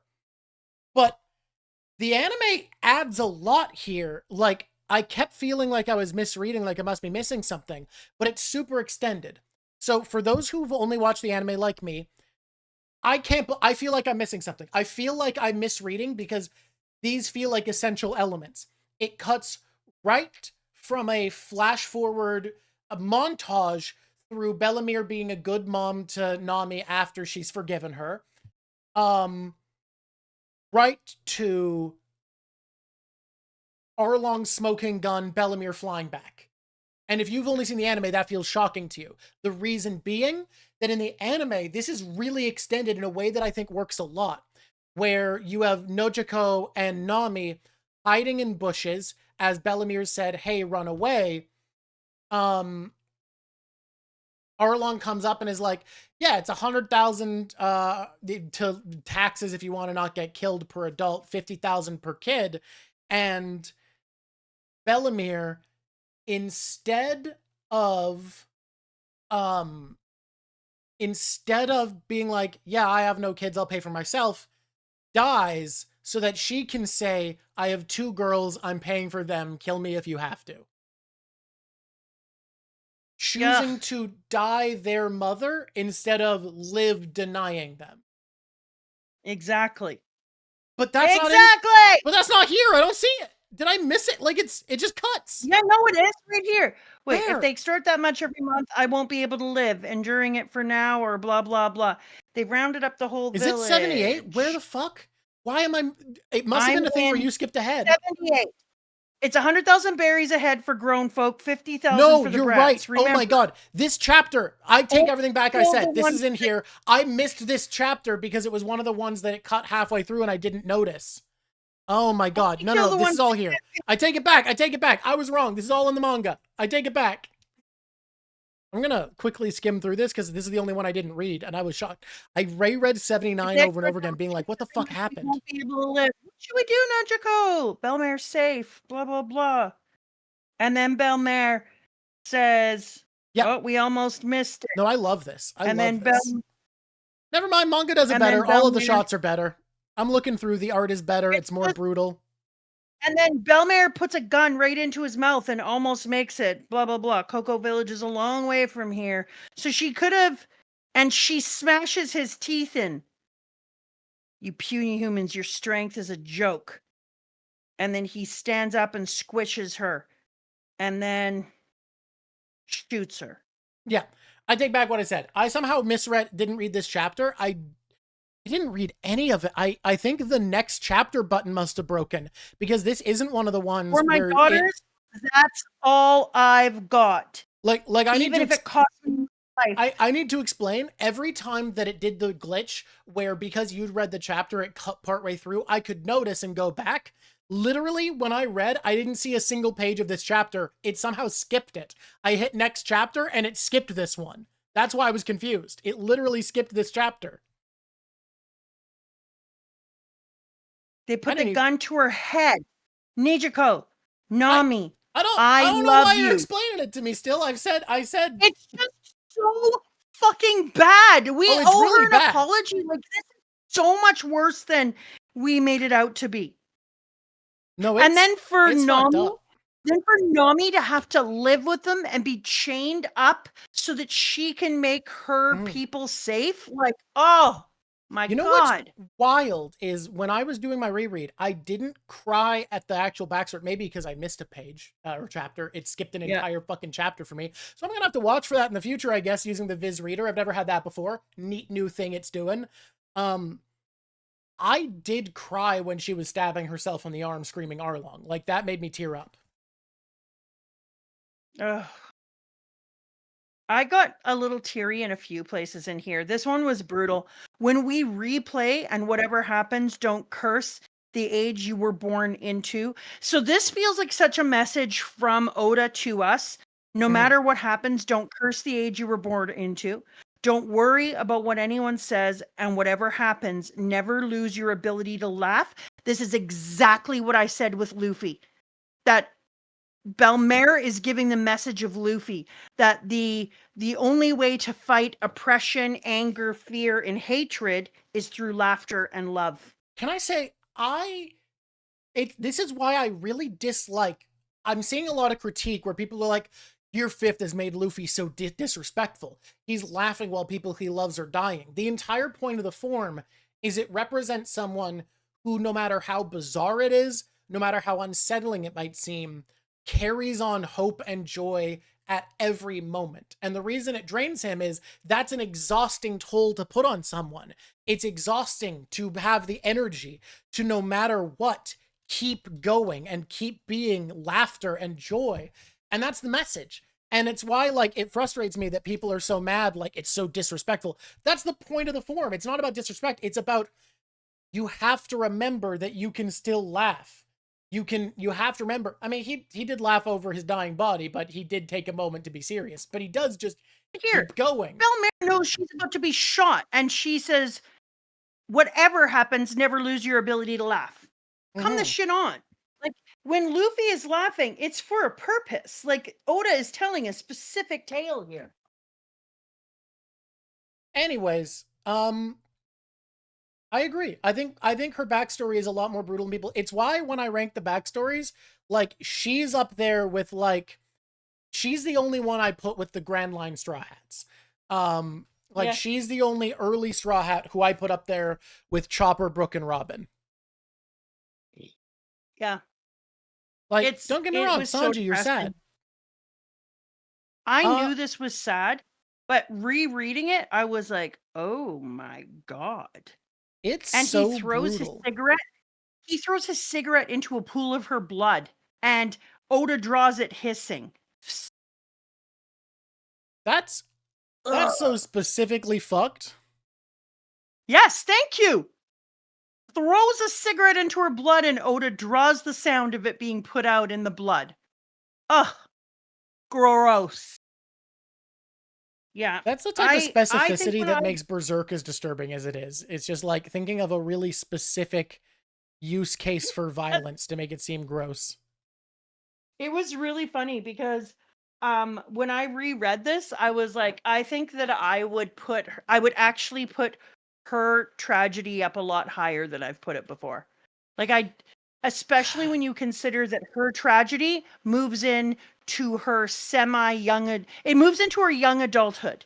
The only reason I might not is because of how high the bar is. I know the bar is high, but, like, come on. As all the way into adulthood, she's still seen as the villain to the people in her community. She's still seen as the girl who she thinks she turned her back on them. It's just like, yeah, but she doesn't know that. She thinks she is. Fair enough. Like, if you don't know something, then it's true. I want to move on. I agree. I do agree with that sentiment. I want to move on to my critique section. All right. I remembered Arlong Park being much more flawless than it was. And I think that's because when I first watched it as a teenager and when I skimmed over to reread, I wasn't giving it the depth it deserved to really see. Guys, Oda used to be much, much, much, much worse at the choreography of moving parts. And what I mean, why I'm specifying is because I'm not talking about the type of choreography that is picking what punch someone's going to use, or describing action, or having people fight, or coming up with martial arts moves. I think that is all perfectly competent at this point, and I don't think it's ever the strongest part of One Piece. I think One Piece is always more about its characters and lore. But I mean the storytelling choreography. The way you move characters from place to place and keep that feeling lively. You'll notice that in One Piece, transit itself, the moving between places, often feels really interesting, compelling, unique, and like a problem to be solved. It's usually either that or kind of so negligible we don't think about it. Think about how often in One Piece, literally just getting place to place is well choreographed and considered. Not kinetic movement. I'm talking about plot movement. I'm talking about where you maintain the position of characters to keep a sense of tension and action alive. Arlong Park is just like people walking to and from a town, circling around each other, missing each other, having conversations, until the money gets stolen and it's time to party. It's time to go for it. I And literally told Drawk that I was frustrated by the fact that I just wanted to yell at Luffy, climb a fucking tree and you'll be able to see any of these people. Yeah, it's literally just climb people walking to and from town, missing each other, seeing each other, talking to each other. Like it is, you compare it to something later like Alabasta, where we have methods of conveyance that are interesting and important, and we have people figuring out how to get places, people flying, solving problems, splitting up, having raps on their mark. Like, there's so many bits of movement of characters that's so well managed. And in Arlong Park, they're just kind of meandering around, having conversations. Nezumi steals the money, and we walk back to Arlong Park for the fight. And you're like, but then we get there, and the fight's really well choreographed. No, it's well choreographed in terms of the punches thrown, in terms of the moves used, but like, Arlong's character is genuinely given a disservice by how poorly Oda at this point is able to manage character positions in a fight. What do I mean by that? Well, he's so compelled to have the idea of these are fights that we have each of them get a solo fight.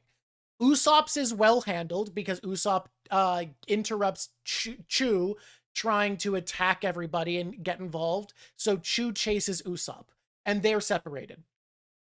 Luffy is well taken care of. He's trapped underwater. It's one of the better plot points. It's well managed. But you might notice Arlong isn't.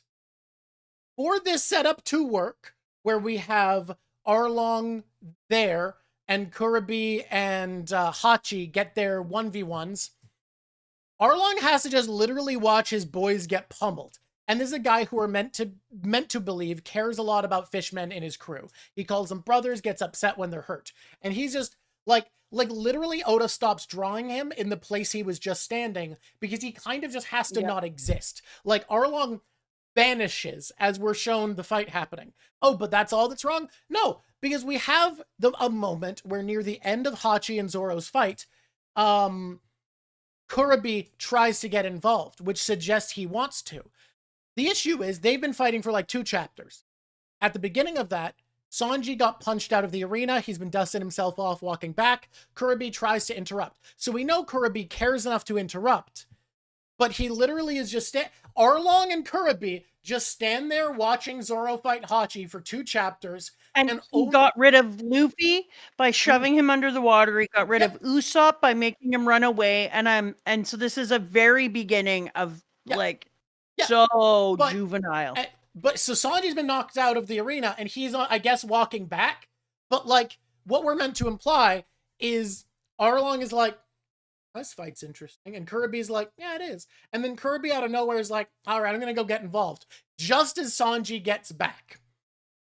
Like, it feels clumsy.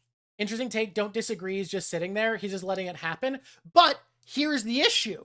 We are never shown a reason to believe that. And I don't feel compelled by it while reading, because later on Kurobe tries to interrupt. So the idea that there's a sense of honor and they need to prove that they're stronger doesn't really feel like it tracks. Like, we see them give a reason for the villagers not to interrupt because Johnny Yasuku are like, hey, don't do it. You'll die. You'll get in the way, buds. But we're never shown any reason, to the extent that until a piece of the fight is meant to be brought back in, Oda stops drawing them. Arlong stops existing in the literal place he is standing when he starts existing again. Like, it feels like he needs to be moved out. Miguel, it's not just about that, because said they're like, it's, Mountain Ash. It's like they're fighting in Pokemon. It really is. But in Pokemon, they'd be given commands, and they're not. So it's not like Pokemon, because Arlong literally vanishes so that it can work. Like, he literally is written out. And you say he's not Toriyama when it comes to the paneling conflicts. That's true, but that's not the issue.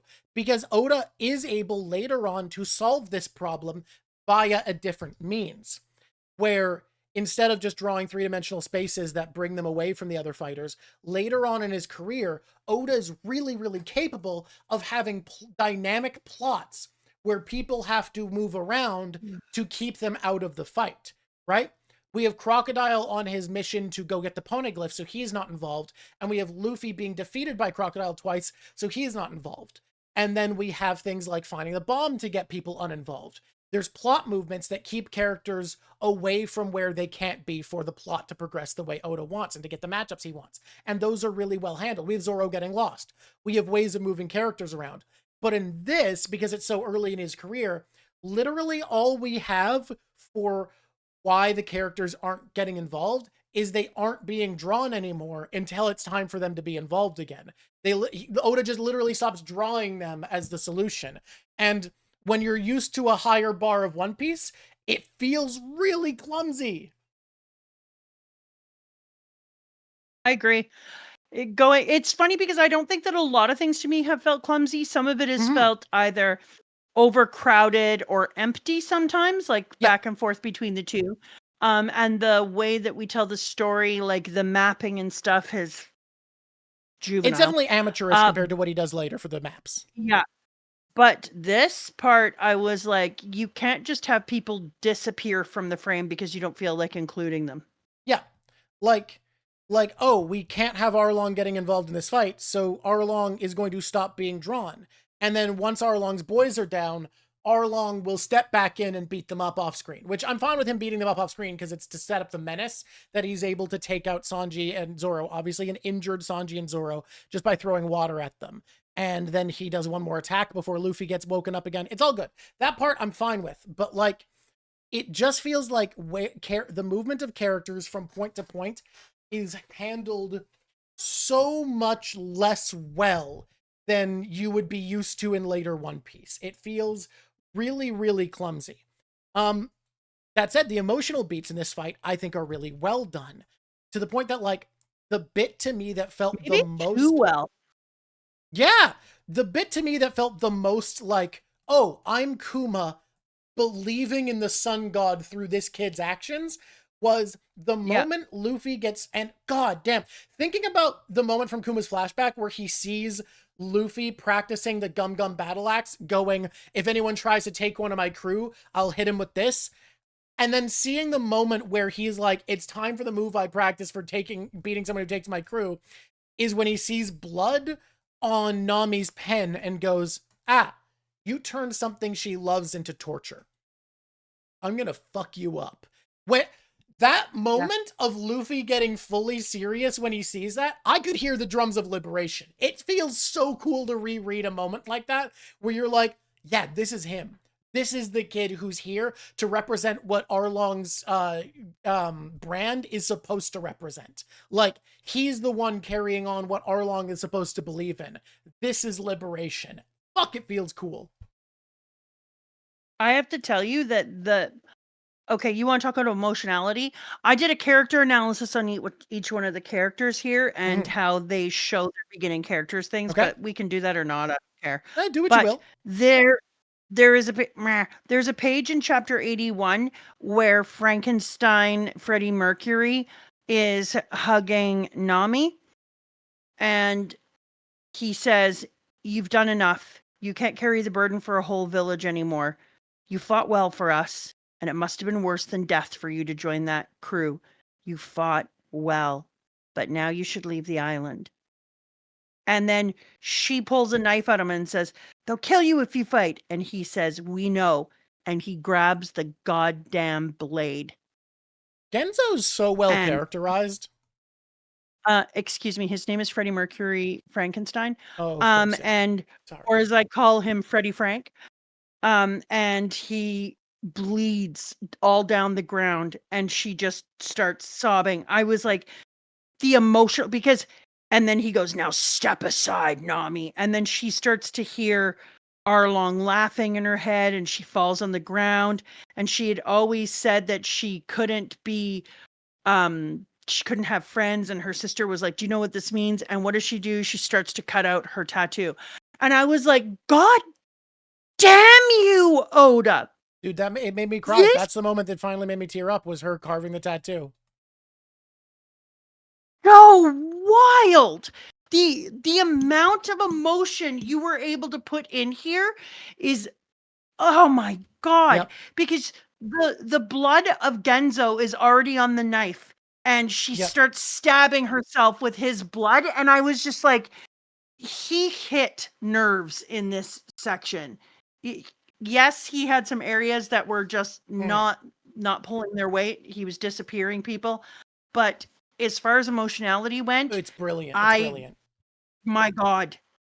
And then afterwards, to have Luffy do his little weird swing and put his feet together and bounce before he put the hat on her head. I was like, and right she remembers in the middle. what he said about it first, like, yes. And then puts the hat and goes, "Don't touch my hat, it's my treasure." And she goes, "Luffy." And then he goes, "Let's go." And they all go, "Right." And then you have already had the pre-work of her sister talking about the thing that she fears the most is having friendships. And so she's just had a moment where she found out that everyone doesn't hate her, that her life is filled with friendship, that she has a lot to lose still. And now her new friends are sticking up for her, rated her most desperate moment. Which for her, we're just like, that's amazing. But when you start to think about it, which for her is also a piece of hell, because now she has new people to worry about. New people she'll feel responsible for having died. Like, it's wild. The emotionality of this arc was absolute wildness. You know, oh God, it's so good. I had Grand Line Review, I think, is actually, despite the thumbnails, I know everyone's mad at him, is very good at analysis, and he's very good at being concise about it. He doesn't make 3-hour streams. Thumbnails. What's going on with the thumbnails? He did spoilers and thumbnails. But the thing is, usually they're fake spoilers. So, like, stop feeling like you're getting spoiled, because literally 90% of his thumbnails are fake spoilers. So you can basically guarantee that you're not being spoiled. And when you are, you shouldn't have felt like you were, because they're 90% fake. But Grand Line Review has this take that I disagree with, where he's like, to him, the big weakness of Arlong Park is that Nami's drawing room and how much torture it wasn't set up earlier. I think it's brilliant, because we have so much of why this was hard for her set up earlier, and Luffy doesn't listen to it because he trusts Nami. He is only doing this because he trusts her and sees how she feels for real. And the second she admits it, he's like, I got this. The reason it's beautiful is because it is Luffy, without knowing any of what's happening, all at once understanding what she's been through without needing anything. Not telling us about the drawing room is so that we can be with Luffy as he goes, I get it now. Go fuck yourself. Yeah, exactly. No, I think that if you had shown it any earlier, it would lose. Okay, it would be like if you did an incredible fireworks show, but you put your best firework first. Like, there's a build. You're telling the background story. This follows right into what we talked about before about some of the background story and building it up in a specific way in order to have that impact. And I feel like him seeing the slavery, like he couldn't feel it, smell it, see it, or taste it, because Luffy is a visual person, but he trusts you and he believes in the things you say. But him standing there in the silence, looking at the spot and seeing Nami there and feeling the despair of being in that space after you watched your mother be murdered in front of you, it is the grand firework display. It is the thing that ignites him. It's exactly what it is. It ignites him and he goes off. What were you going to do it earlier? And then what? He just has that boiling inside him? That's a very different way of playing it, and it doesn't fit with the rest of the arc. I have one thing I want to add here that's very interesting. I think live action, not including Don Krieg and shortening Baratier, was the right choice for them, but it makes the Baratier weaker. Weirdly enough, I think it makes Arlong Park stronger, and the reason I feel that way is because live action viewers didn't, like, Zoro got to be the serious one we thought meant anything, who was the actual fighter, and Luffy got to be a goofball for all of the East Blue, until Arlong all at once lets you see how fucking dangerous this kid is, And I think that's really cool because watching the choreography here, you feel like Luffy is so goddamn different. Like seeing him be like, oh yeah, you are everything I hate, still feels so powerful, but I feel like it's made a little bit less impactful for the fact that Don Krieg was made to be a pretty hard fight. Like, it wasn't just a walk in the park.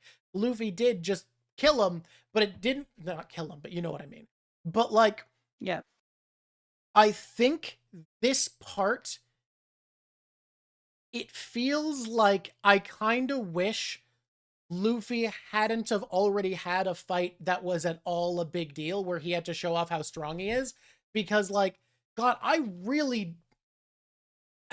love, this still feels a bit like that, a bit like, oh, we're seeing what Luffy really is now. But like, Yeah. Krieg was just hard enough to not make it hit that way. Yeah. You know what else this made me? I completely agree with you. So I don't have anything to add. I'm sorry. I want to No, be I a get good you. co-host, but yeah. You know We what can else? only do what we can. So I was like, sorry, I'm just saying yeah, but I don't have an ad. Um, this thing, reading this made me remember the thing I said about sea monsters being used as kind of a cage around the islands, kind of like a moat to keep citizens bound to their island. This reinforced it to me because prior to Arlong getting there, the citizens in one village felt cut off from the other village because it was difficult for them to go through. And until Arlong came, Kokoyashi felt cut off. Like it felt like it was cut off and couldn't go to the other village to find things out because the water was dangerous. And for me, that helped to reinforce my ideas that the calm belt is the ultimate in a guarded spot where A, you can't use the wind to get away, and B, all the monsters conglomerate there and it's a nursery. But the fact that one village, which is lined up in a three, felt like it was cut off from the other village until Arlong got there, and he was also able to bring goods in that they had nothing until then, and they didn't have the ability to go out because their boats weren't big enough for them to feel comfortable.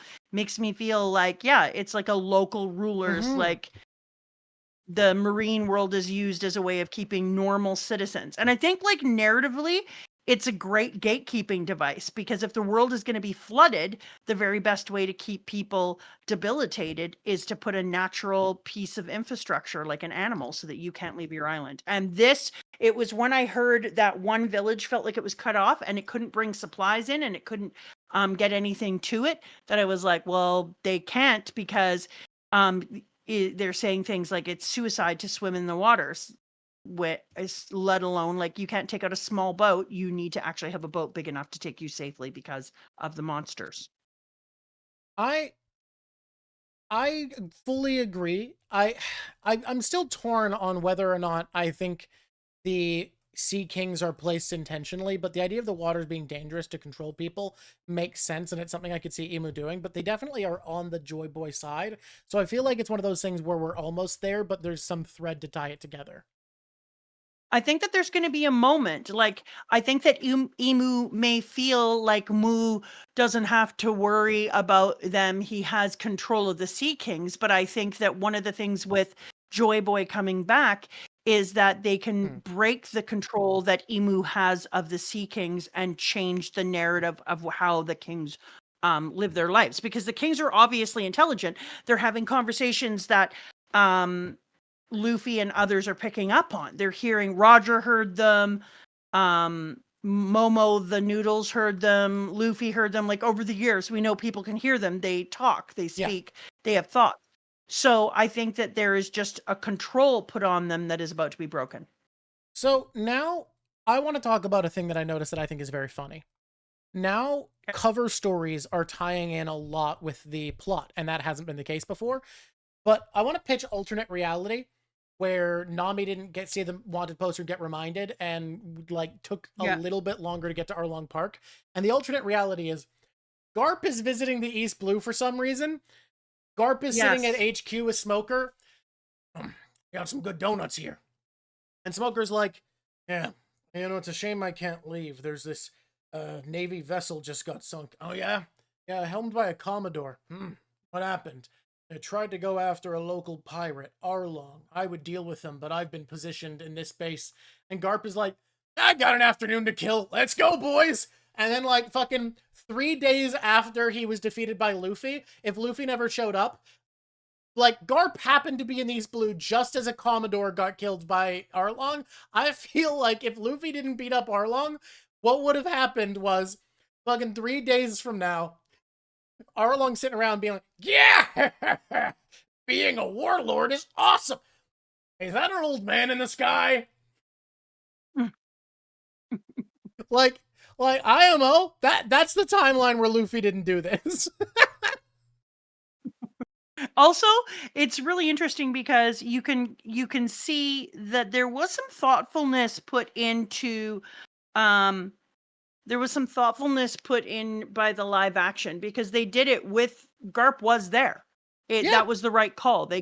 They could have Garp come to the island, and it's reasonable that Garp could have heard that there was like the mouse man was getting bribes or anything was happening. It's reasonable that he could have ended up there.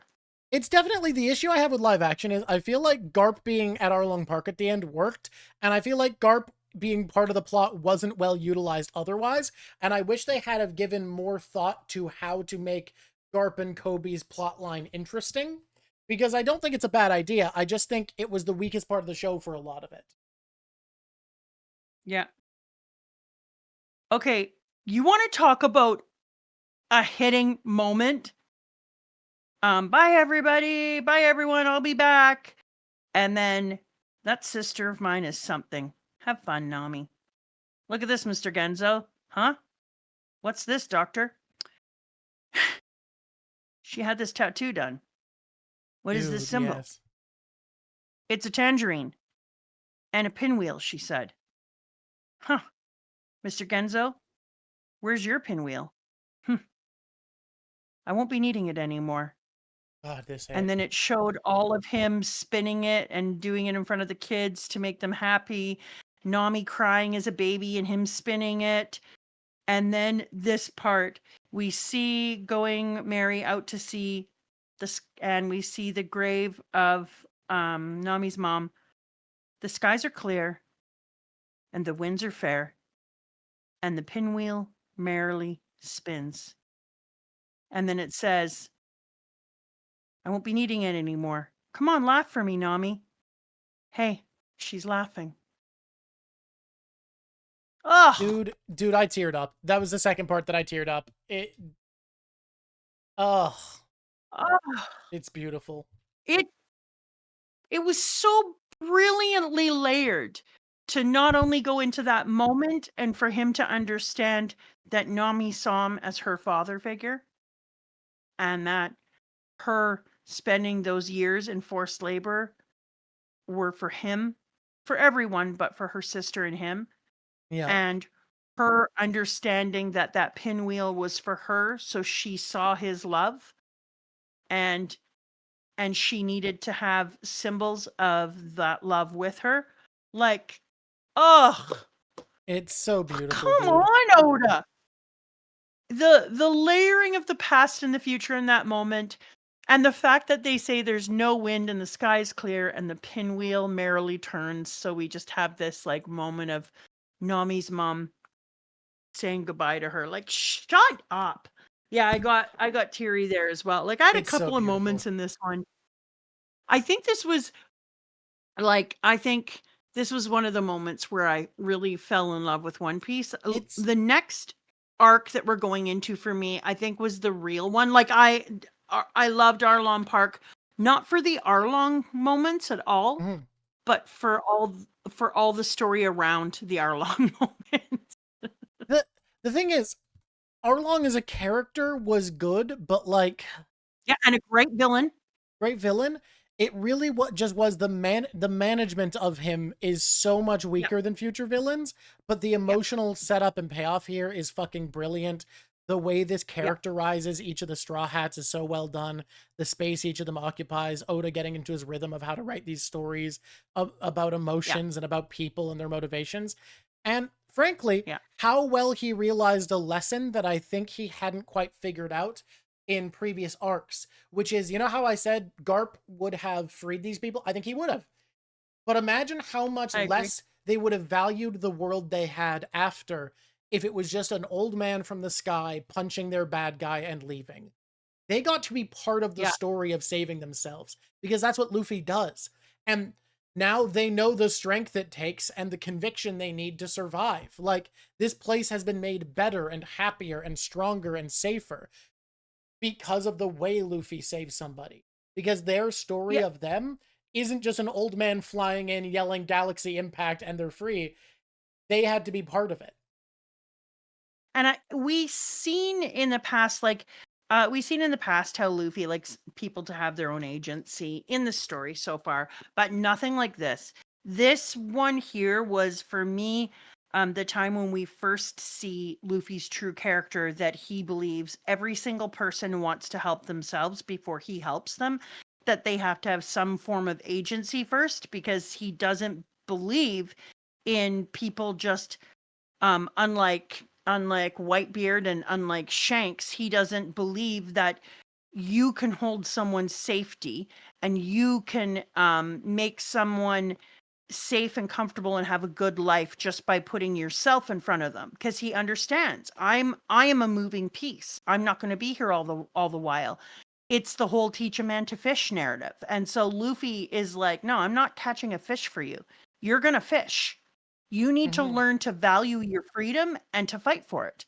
I can't be here all the time. So you're going to have to start preparing for it and thinking about it and treating your freedom as something that is so special that you actually have to do the work to be free. Mm-hmm.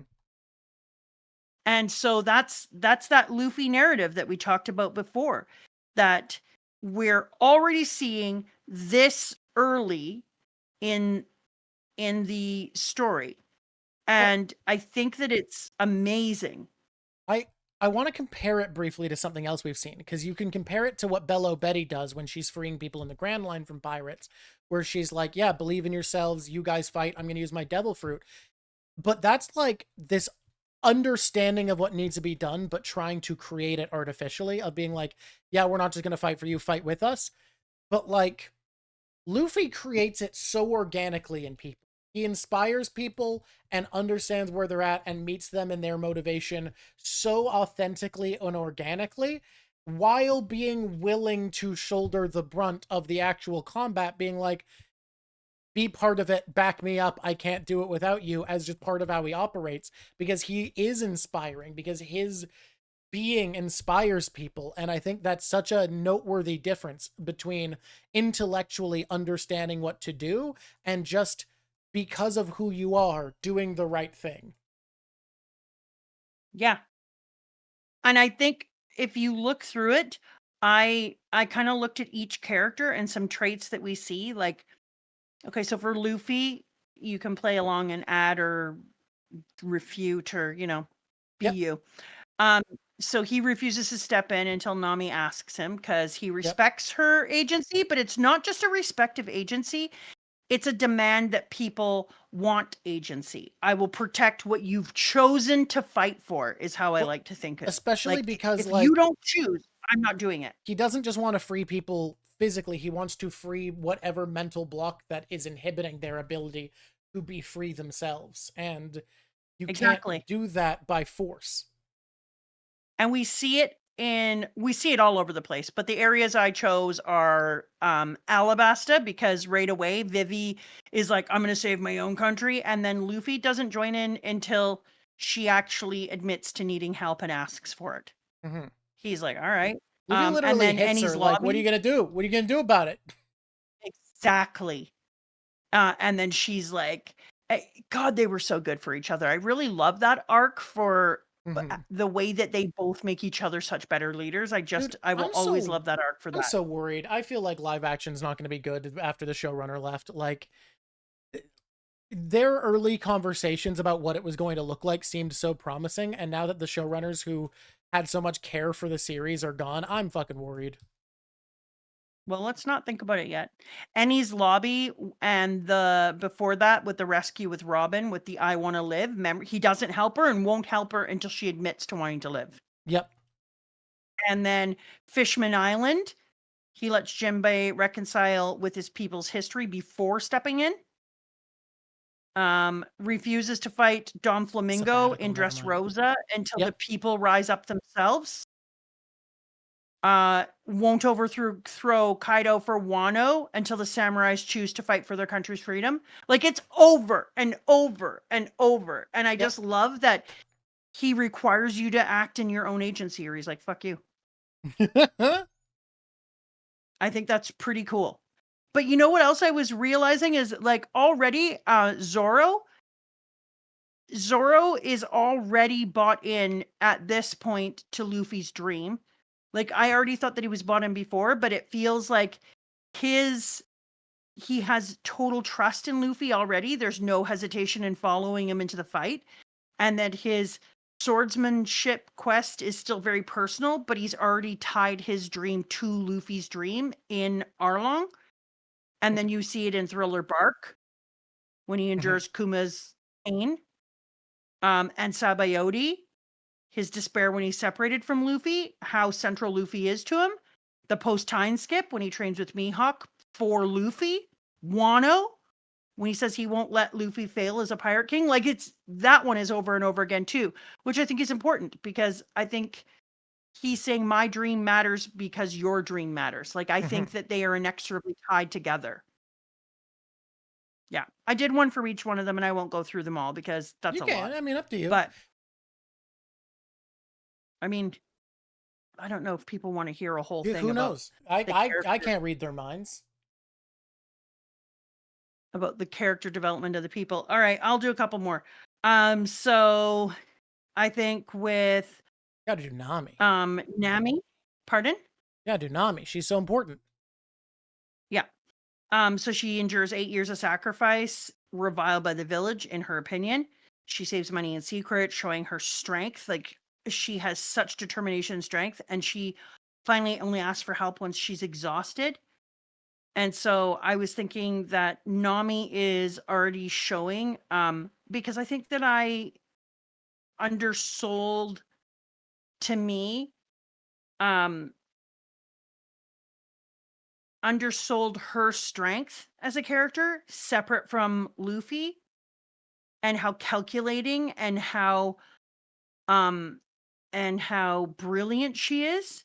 And I think that it's echoed over and over again. She has strategic brilliance for the crew, like on Whole Cake Island when she faces the tyrant and she uses navigating all of her impossible odds with brain. And then Wano when she's terrified by Kaido's forces, but she stands up and claims that Luffy's going to be Pirate King. And there was a bunch of other moments for her. And I was like, she is so into protecting her crew. Like, this is the first time we see that she didn't want to have friendship. And then from this moment on, this is the moment that we see Nami change and put her friends as family, and they become everything. Desperately her family. And then it shows that over and over again. And for Sanji, I now see him as he is a clown with a knight in the center. And I realize that he switches to a ridiculous Joker, and because it's another form of honor. You got counted in. You got counted in for the plug. Oh. Sorry. Hello, YouTube. Do you see that? That's a tattoo. You should get it tattooed right now. Don't do that. Stop everything you're doing. Press like. Press subscribe because literally pressing like and subscribe are just literally clicking a mouse or touching the screen. It's the easiest thing ever. And when you do them, it makes a big difference to us. So, like, it does. Honestly, if there's a kindness, do that. You can give us YouTube points too if you want to. I gave us YouTube points. Wait, what? There's a new thing. It's called YouTube points. You don't know about it because you're you, but I watch our stuff and I give us YouTube points. Anyways, okay. All of that aside, take a picture of this, a screenshot, get out your phone, and now go to the tattoo parlor and have this tattooed on you. Yeah. It is a tattoo of a tattoo. That is actually what's happened here. It is. It is It's a actually, tattoo. here's the thing. Of a If you think tattoo. about it, it's a little bit of tattoo of 2 tattoos. It was also supposed to be a tattoo of 3 It's tattoos. it's Inception. It was supposed It's to be a many tattoo of 3 tattoos, in a but tattoo. I couldn't, this overlay didn't look good of the little shrimp, so we didn't do the shrimp. I really wanted to have that there. I like really feel like you should because it looks like that. Composition is weaker. But the fishy is jumping into the water then. The I kind of love composition's it. weaker. It didn't feel right. You know what? Not if you make the water blend in. Nope. It's too late. It's 2 tattoos. Regardless, It's 2. You know what? Instead of those pillars on each side, you could have made that the bird, the fish'em. Okay. You know, YouTube, I wanna have a little conversation with you right now. I was gonna take you aside. Hey, come over here, YouTube. I wanna have a little tiny talk with you. I'm a mom. And I just feel like right now the whole world needs a mom to just let them know it's gonna be okay. It's gonna be okay, YouTube. You've got this. I believe in you. Give yourself a pat on the back. Get a beverage. Have a sit down. Maybe have a cry and let it out. And then just know, I believe in you. You got this. All right. Okay. Back to the regular program. Dancing Viru. If you can become a mom, do it. Do it right now, Dancing Viru. After you get a tattoo.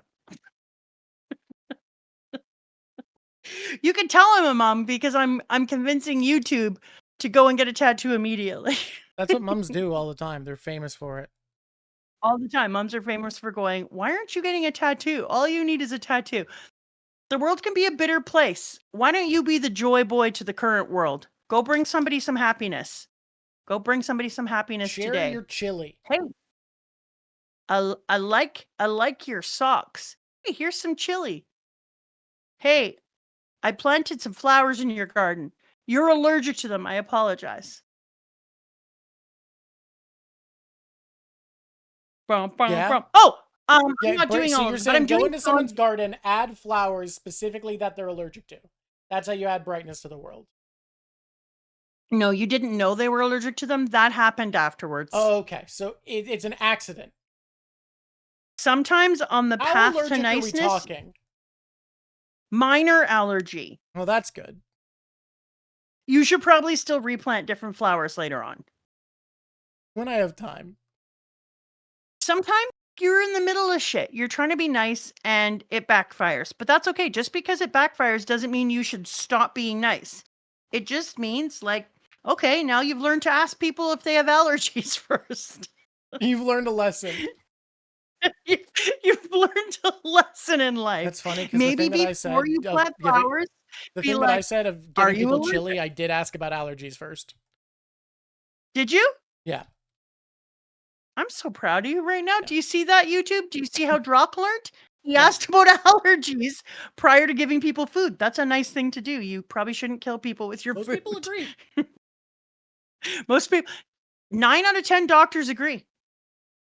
The 10th doctor? You don't want to meet him. That 10th doctor's an asshole. Just a bad Screw guy. you, Dr. Jerkface. I now see Sanji as being a clown knight, that he uses his humor as a shield to protect his mushy insides, and then on the inside he's a knight in shining armor. And I think that's why he gets himself in trouble sometimes when you're a clown knight. Oh wait, I forgot. He's layered. And then inside that clown knight is a 12-year-old boy who never was able to grow up properly, and so he was stunted at 12, and that's why he acts like such an immature doofus about women. Okay. Yeah. But I'm not going to get into all the proof and stuff on that. You know, I've had a really nice time today. I like that it took us 15 and a half hours to do 2 pages. Yeah, to leave one panel. To leave a single panel. That was my favorite part. My favorite part was that we spent forever on a single panel. Do you think we're going to do that when we talk about Logetown? I just realized our timing is so good. We're going to be talking about Logetown right after finally getting any information about Dragon. Oh my god, that is such a good matchup. Next week, Dragon is probably going to finally do something. We're going to understand more about him right before talking about Logtown.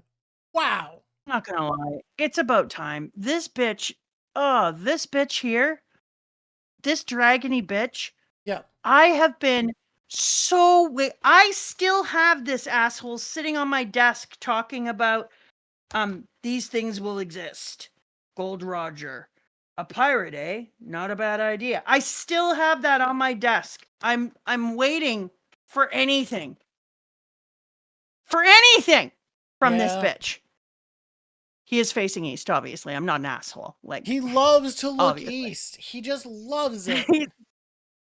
Just like sometimes just so I can make him do something, I go outside and get a compass. I find east. I stare at it for a while, and I'm like, okay, dragon, we're all facing east. Why don't you come back in and tell the rest of your story? Well, we finally You know get what, that. Drawk? What's up? I'm getting a little nervous that Usopp is not going to live up to his potential. And if he doesn't live up to his potential in our current arc. In Elbaf? I believe in my boy. I believe that my boy is going to do something. He has got to do something soon, Drawk. This is supposed to be his arc. This is Usopp's arc. We have been waiting listening to that. Oda doesn't believe in this is his arc rhetoric. We know that. I was thinking about Elbaf and Usopp since the minute that he was like, one day I'll get to go there. And I was like, this is going to be where Usopp shines. And so far, Usopp has not done the shining here. Did you think about how he got upset with Dory and Brogy turning evil? Wow. They turned evil and he was like, I don't like that. Crazy girl. You're crazy. He's like, I don't really cotton to that nonsense. I think they shouldn't turn evil. And that's it's been the level of disappointment for what Usopp has done so far inside of Elbaf is like, it's like 15 out of 10. It is so big. Usopp, he's got to get a move on. Like, Oda, please. People are genuinely so desperate for him to do something. Moment. I believe he will, but people are so desperate for him to do something that literally when he got mad about Dory and Brogy turning evil, there was people being like, this is it! And I was like, y'all too ready. Y'all too eager. Trying too hard here. You gotta pull back. Grumpy about it. You didn't make him happy. Yeah, that's not it. That's not it. I'm just have so much hope. I'm still so hopeful. We all believe in him. It's not even a start. It's got to be more. Oda just knows we're all thinking about this and is like, I got to drag it out. I got to make it. It'll feel more intense if I really drag it out. Can I also say that it makes me angry that Robin hasn't gone into the cave of pictures? Let me explain why. We're not going to get that during the action part of the arc. There's a reason that Frankie was there. And it's because his silhouette looked like a demon and he was covering up a demon. I understand, but let me bring some clarity to the situation. Once upon a time, one of my best friends and crewmates is an archaeologist, and I saw this cave painting that clearly was really crazy and had a lot of information on it I couldn't decipher. And then I said to myself, I'm not going to tell my friend at all. My friend and crewmate who is looking for something specifically and has let me know that. I'm just going to keep that information on the down low and tuck it in close to my heart. They have a lot going on at the moment. Fuck that. I need to see Frankie say to Robin, we are busy people, but when we done fighting here, there is a cave painting you must see. That's all I need. Hey, quick, Robin, I meant to mention earlier, there's a really important cave painting. Robin, I know I haven't told you about this and I feel bad. Wait a minute, Robin, over your left shoulder. Okay, you got him. Now listen, oh no, you're gonna need to break his neck. Once you're done that, just know there is a cave painting you're gonna want to look at. That's all I'm asking. What's it about? I got no fucking idea. I felt like there was supposed to be text overlaid nearby that would explain, and there just wasn't. It's done by kids. It might be dumb, but you never know. Maybe you'll get something out of it. Feels I important. mean, I don't know, man. everyone else in the free world who loves One Piece has been studying those 2 pages for the last 3 months like it's a text from a religion they started. It probably means something. Who knows? I'm going to need that to happen. So I have a couple of things I need to happen. I need to have Robin get to see the goddamn cave painting and add her own special zhuzh. And I need to see Usopp do a goddamn something. That'd be good. Oh, Usopp. Oh, Usopp. man. Oda, give our boy a break, man. I believe we have closing segments we sometimes like to take on. Yeah, I don't remember what they are when we do this. Brilliant. Do you want to bring up our show notes that our editor so nicely laid out for us? Oh, did they? Yes. Woo!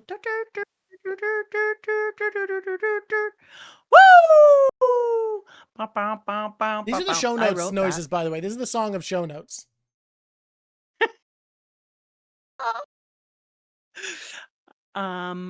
I wrote that based upon notes about a show.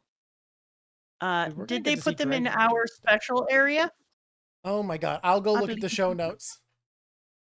I'm finding them. I'm just got so many places you can't even imagine. Wow, I'm popular. Intro plug. Okay, there's no top 5. We grade the arc.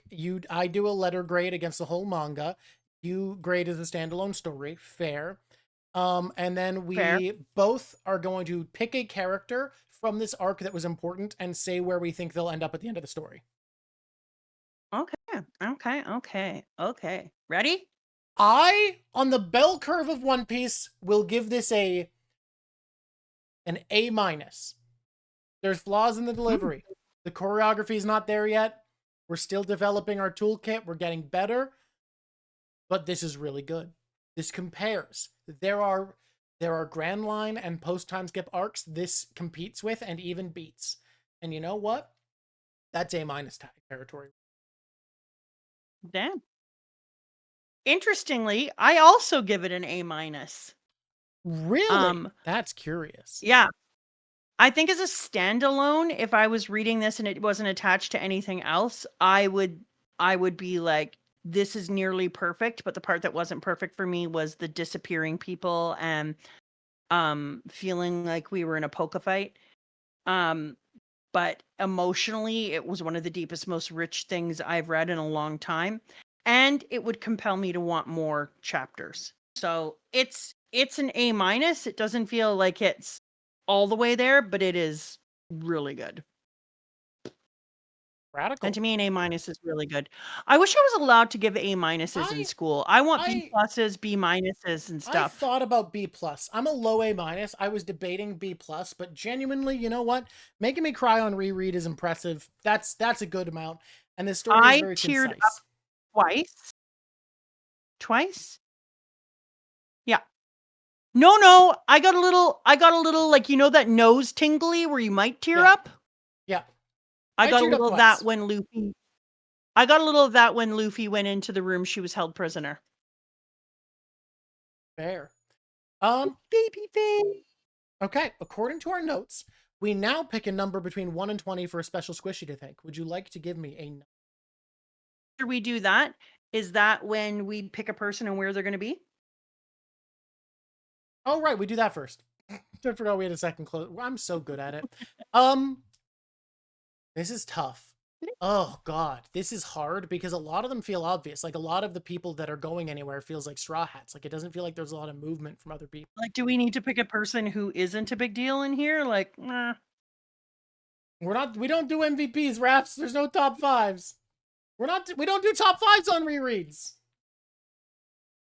Let me think. Who do I have? Too bad too, because Nami would have been there. Sorry, Nami. Ooh. It's tough because most people I'm just kind of expecting to stay in their village, you know? Like, I think. Yeah, like I don't think Nami's sister is going anywhere. No, I think Genzo and Nojiko are both just going to be there.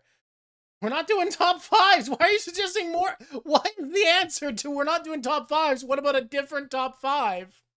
I think Hachi. I think Hachi is going to be running an incredibly successful restaurant in Fishman Island, and is going to marry Kami. You're the worst. I was going to pick Hachi because I was like, yeah, I got to pick Hachi. I don't know what else to do here. Okay. I'm going to predict that all of the Straw Hats are eventually going to come out with King Hockey. I feel like you know why that feels like cheating. Well, a couple of them have King Hockey. Doesn't mean they all do. No, but like picking the Straw Hats, like those aren't characters of the arc. I'll let you pick Nami specifically and do something with her. Oh, okay. Well, Nami is going to be a weather witch. She's going to have King. There you go. There you go. I'll count it. I'll count it. That's not cheating. Yeah. All right.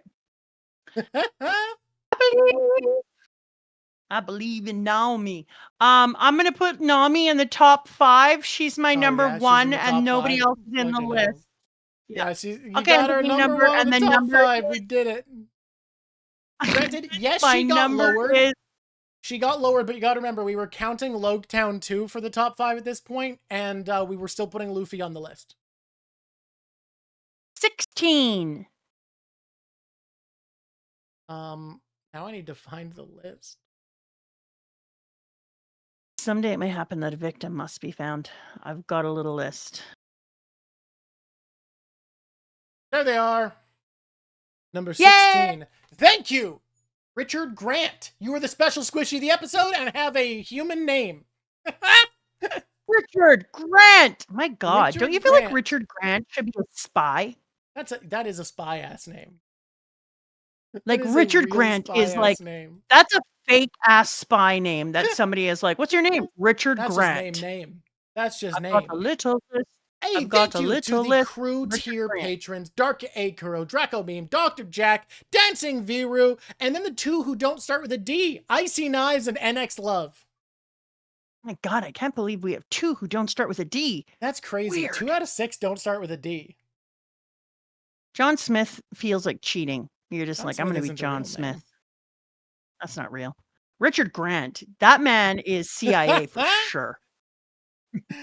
All right, everybody, thank you so much for being here. This was really fun. I'm very excited for Logetown, especially because we're going to get to see Dragon do something before we talk about Logetown, which is that's all you can want in the world, I'm very excited about Logetown. All right, team. Obviously, we know who we raid this day of the week. It's Oak. We love to raid her. Oh, drop my pen. Oh, I gotta go drink a liquid. Oh, she's drawn a pouty girl today. Of my Bengal spice. You drank all your Bengal spicy? I drank the entire teapot filled of Bengal spice. I drank my entire iced coffee and my entire Coca-Cola Zero creamsicle. Well, I didn't drink it. My Coke Zero. Right. We ready? Ready? Yeah. Until next time, everybody. Squish on squishies. It's been lovely talking to you. And here's what I do now, because the VOD viewers see a little bit extra. I say, hey, VOD viewers, you're beautiful. Bye!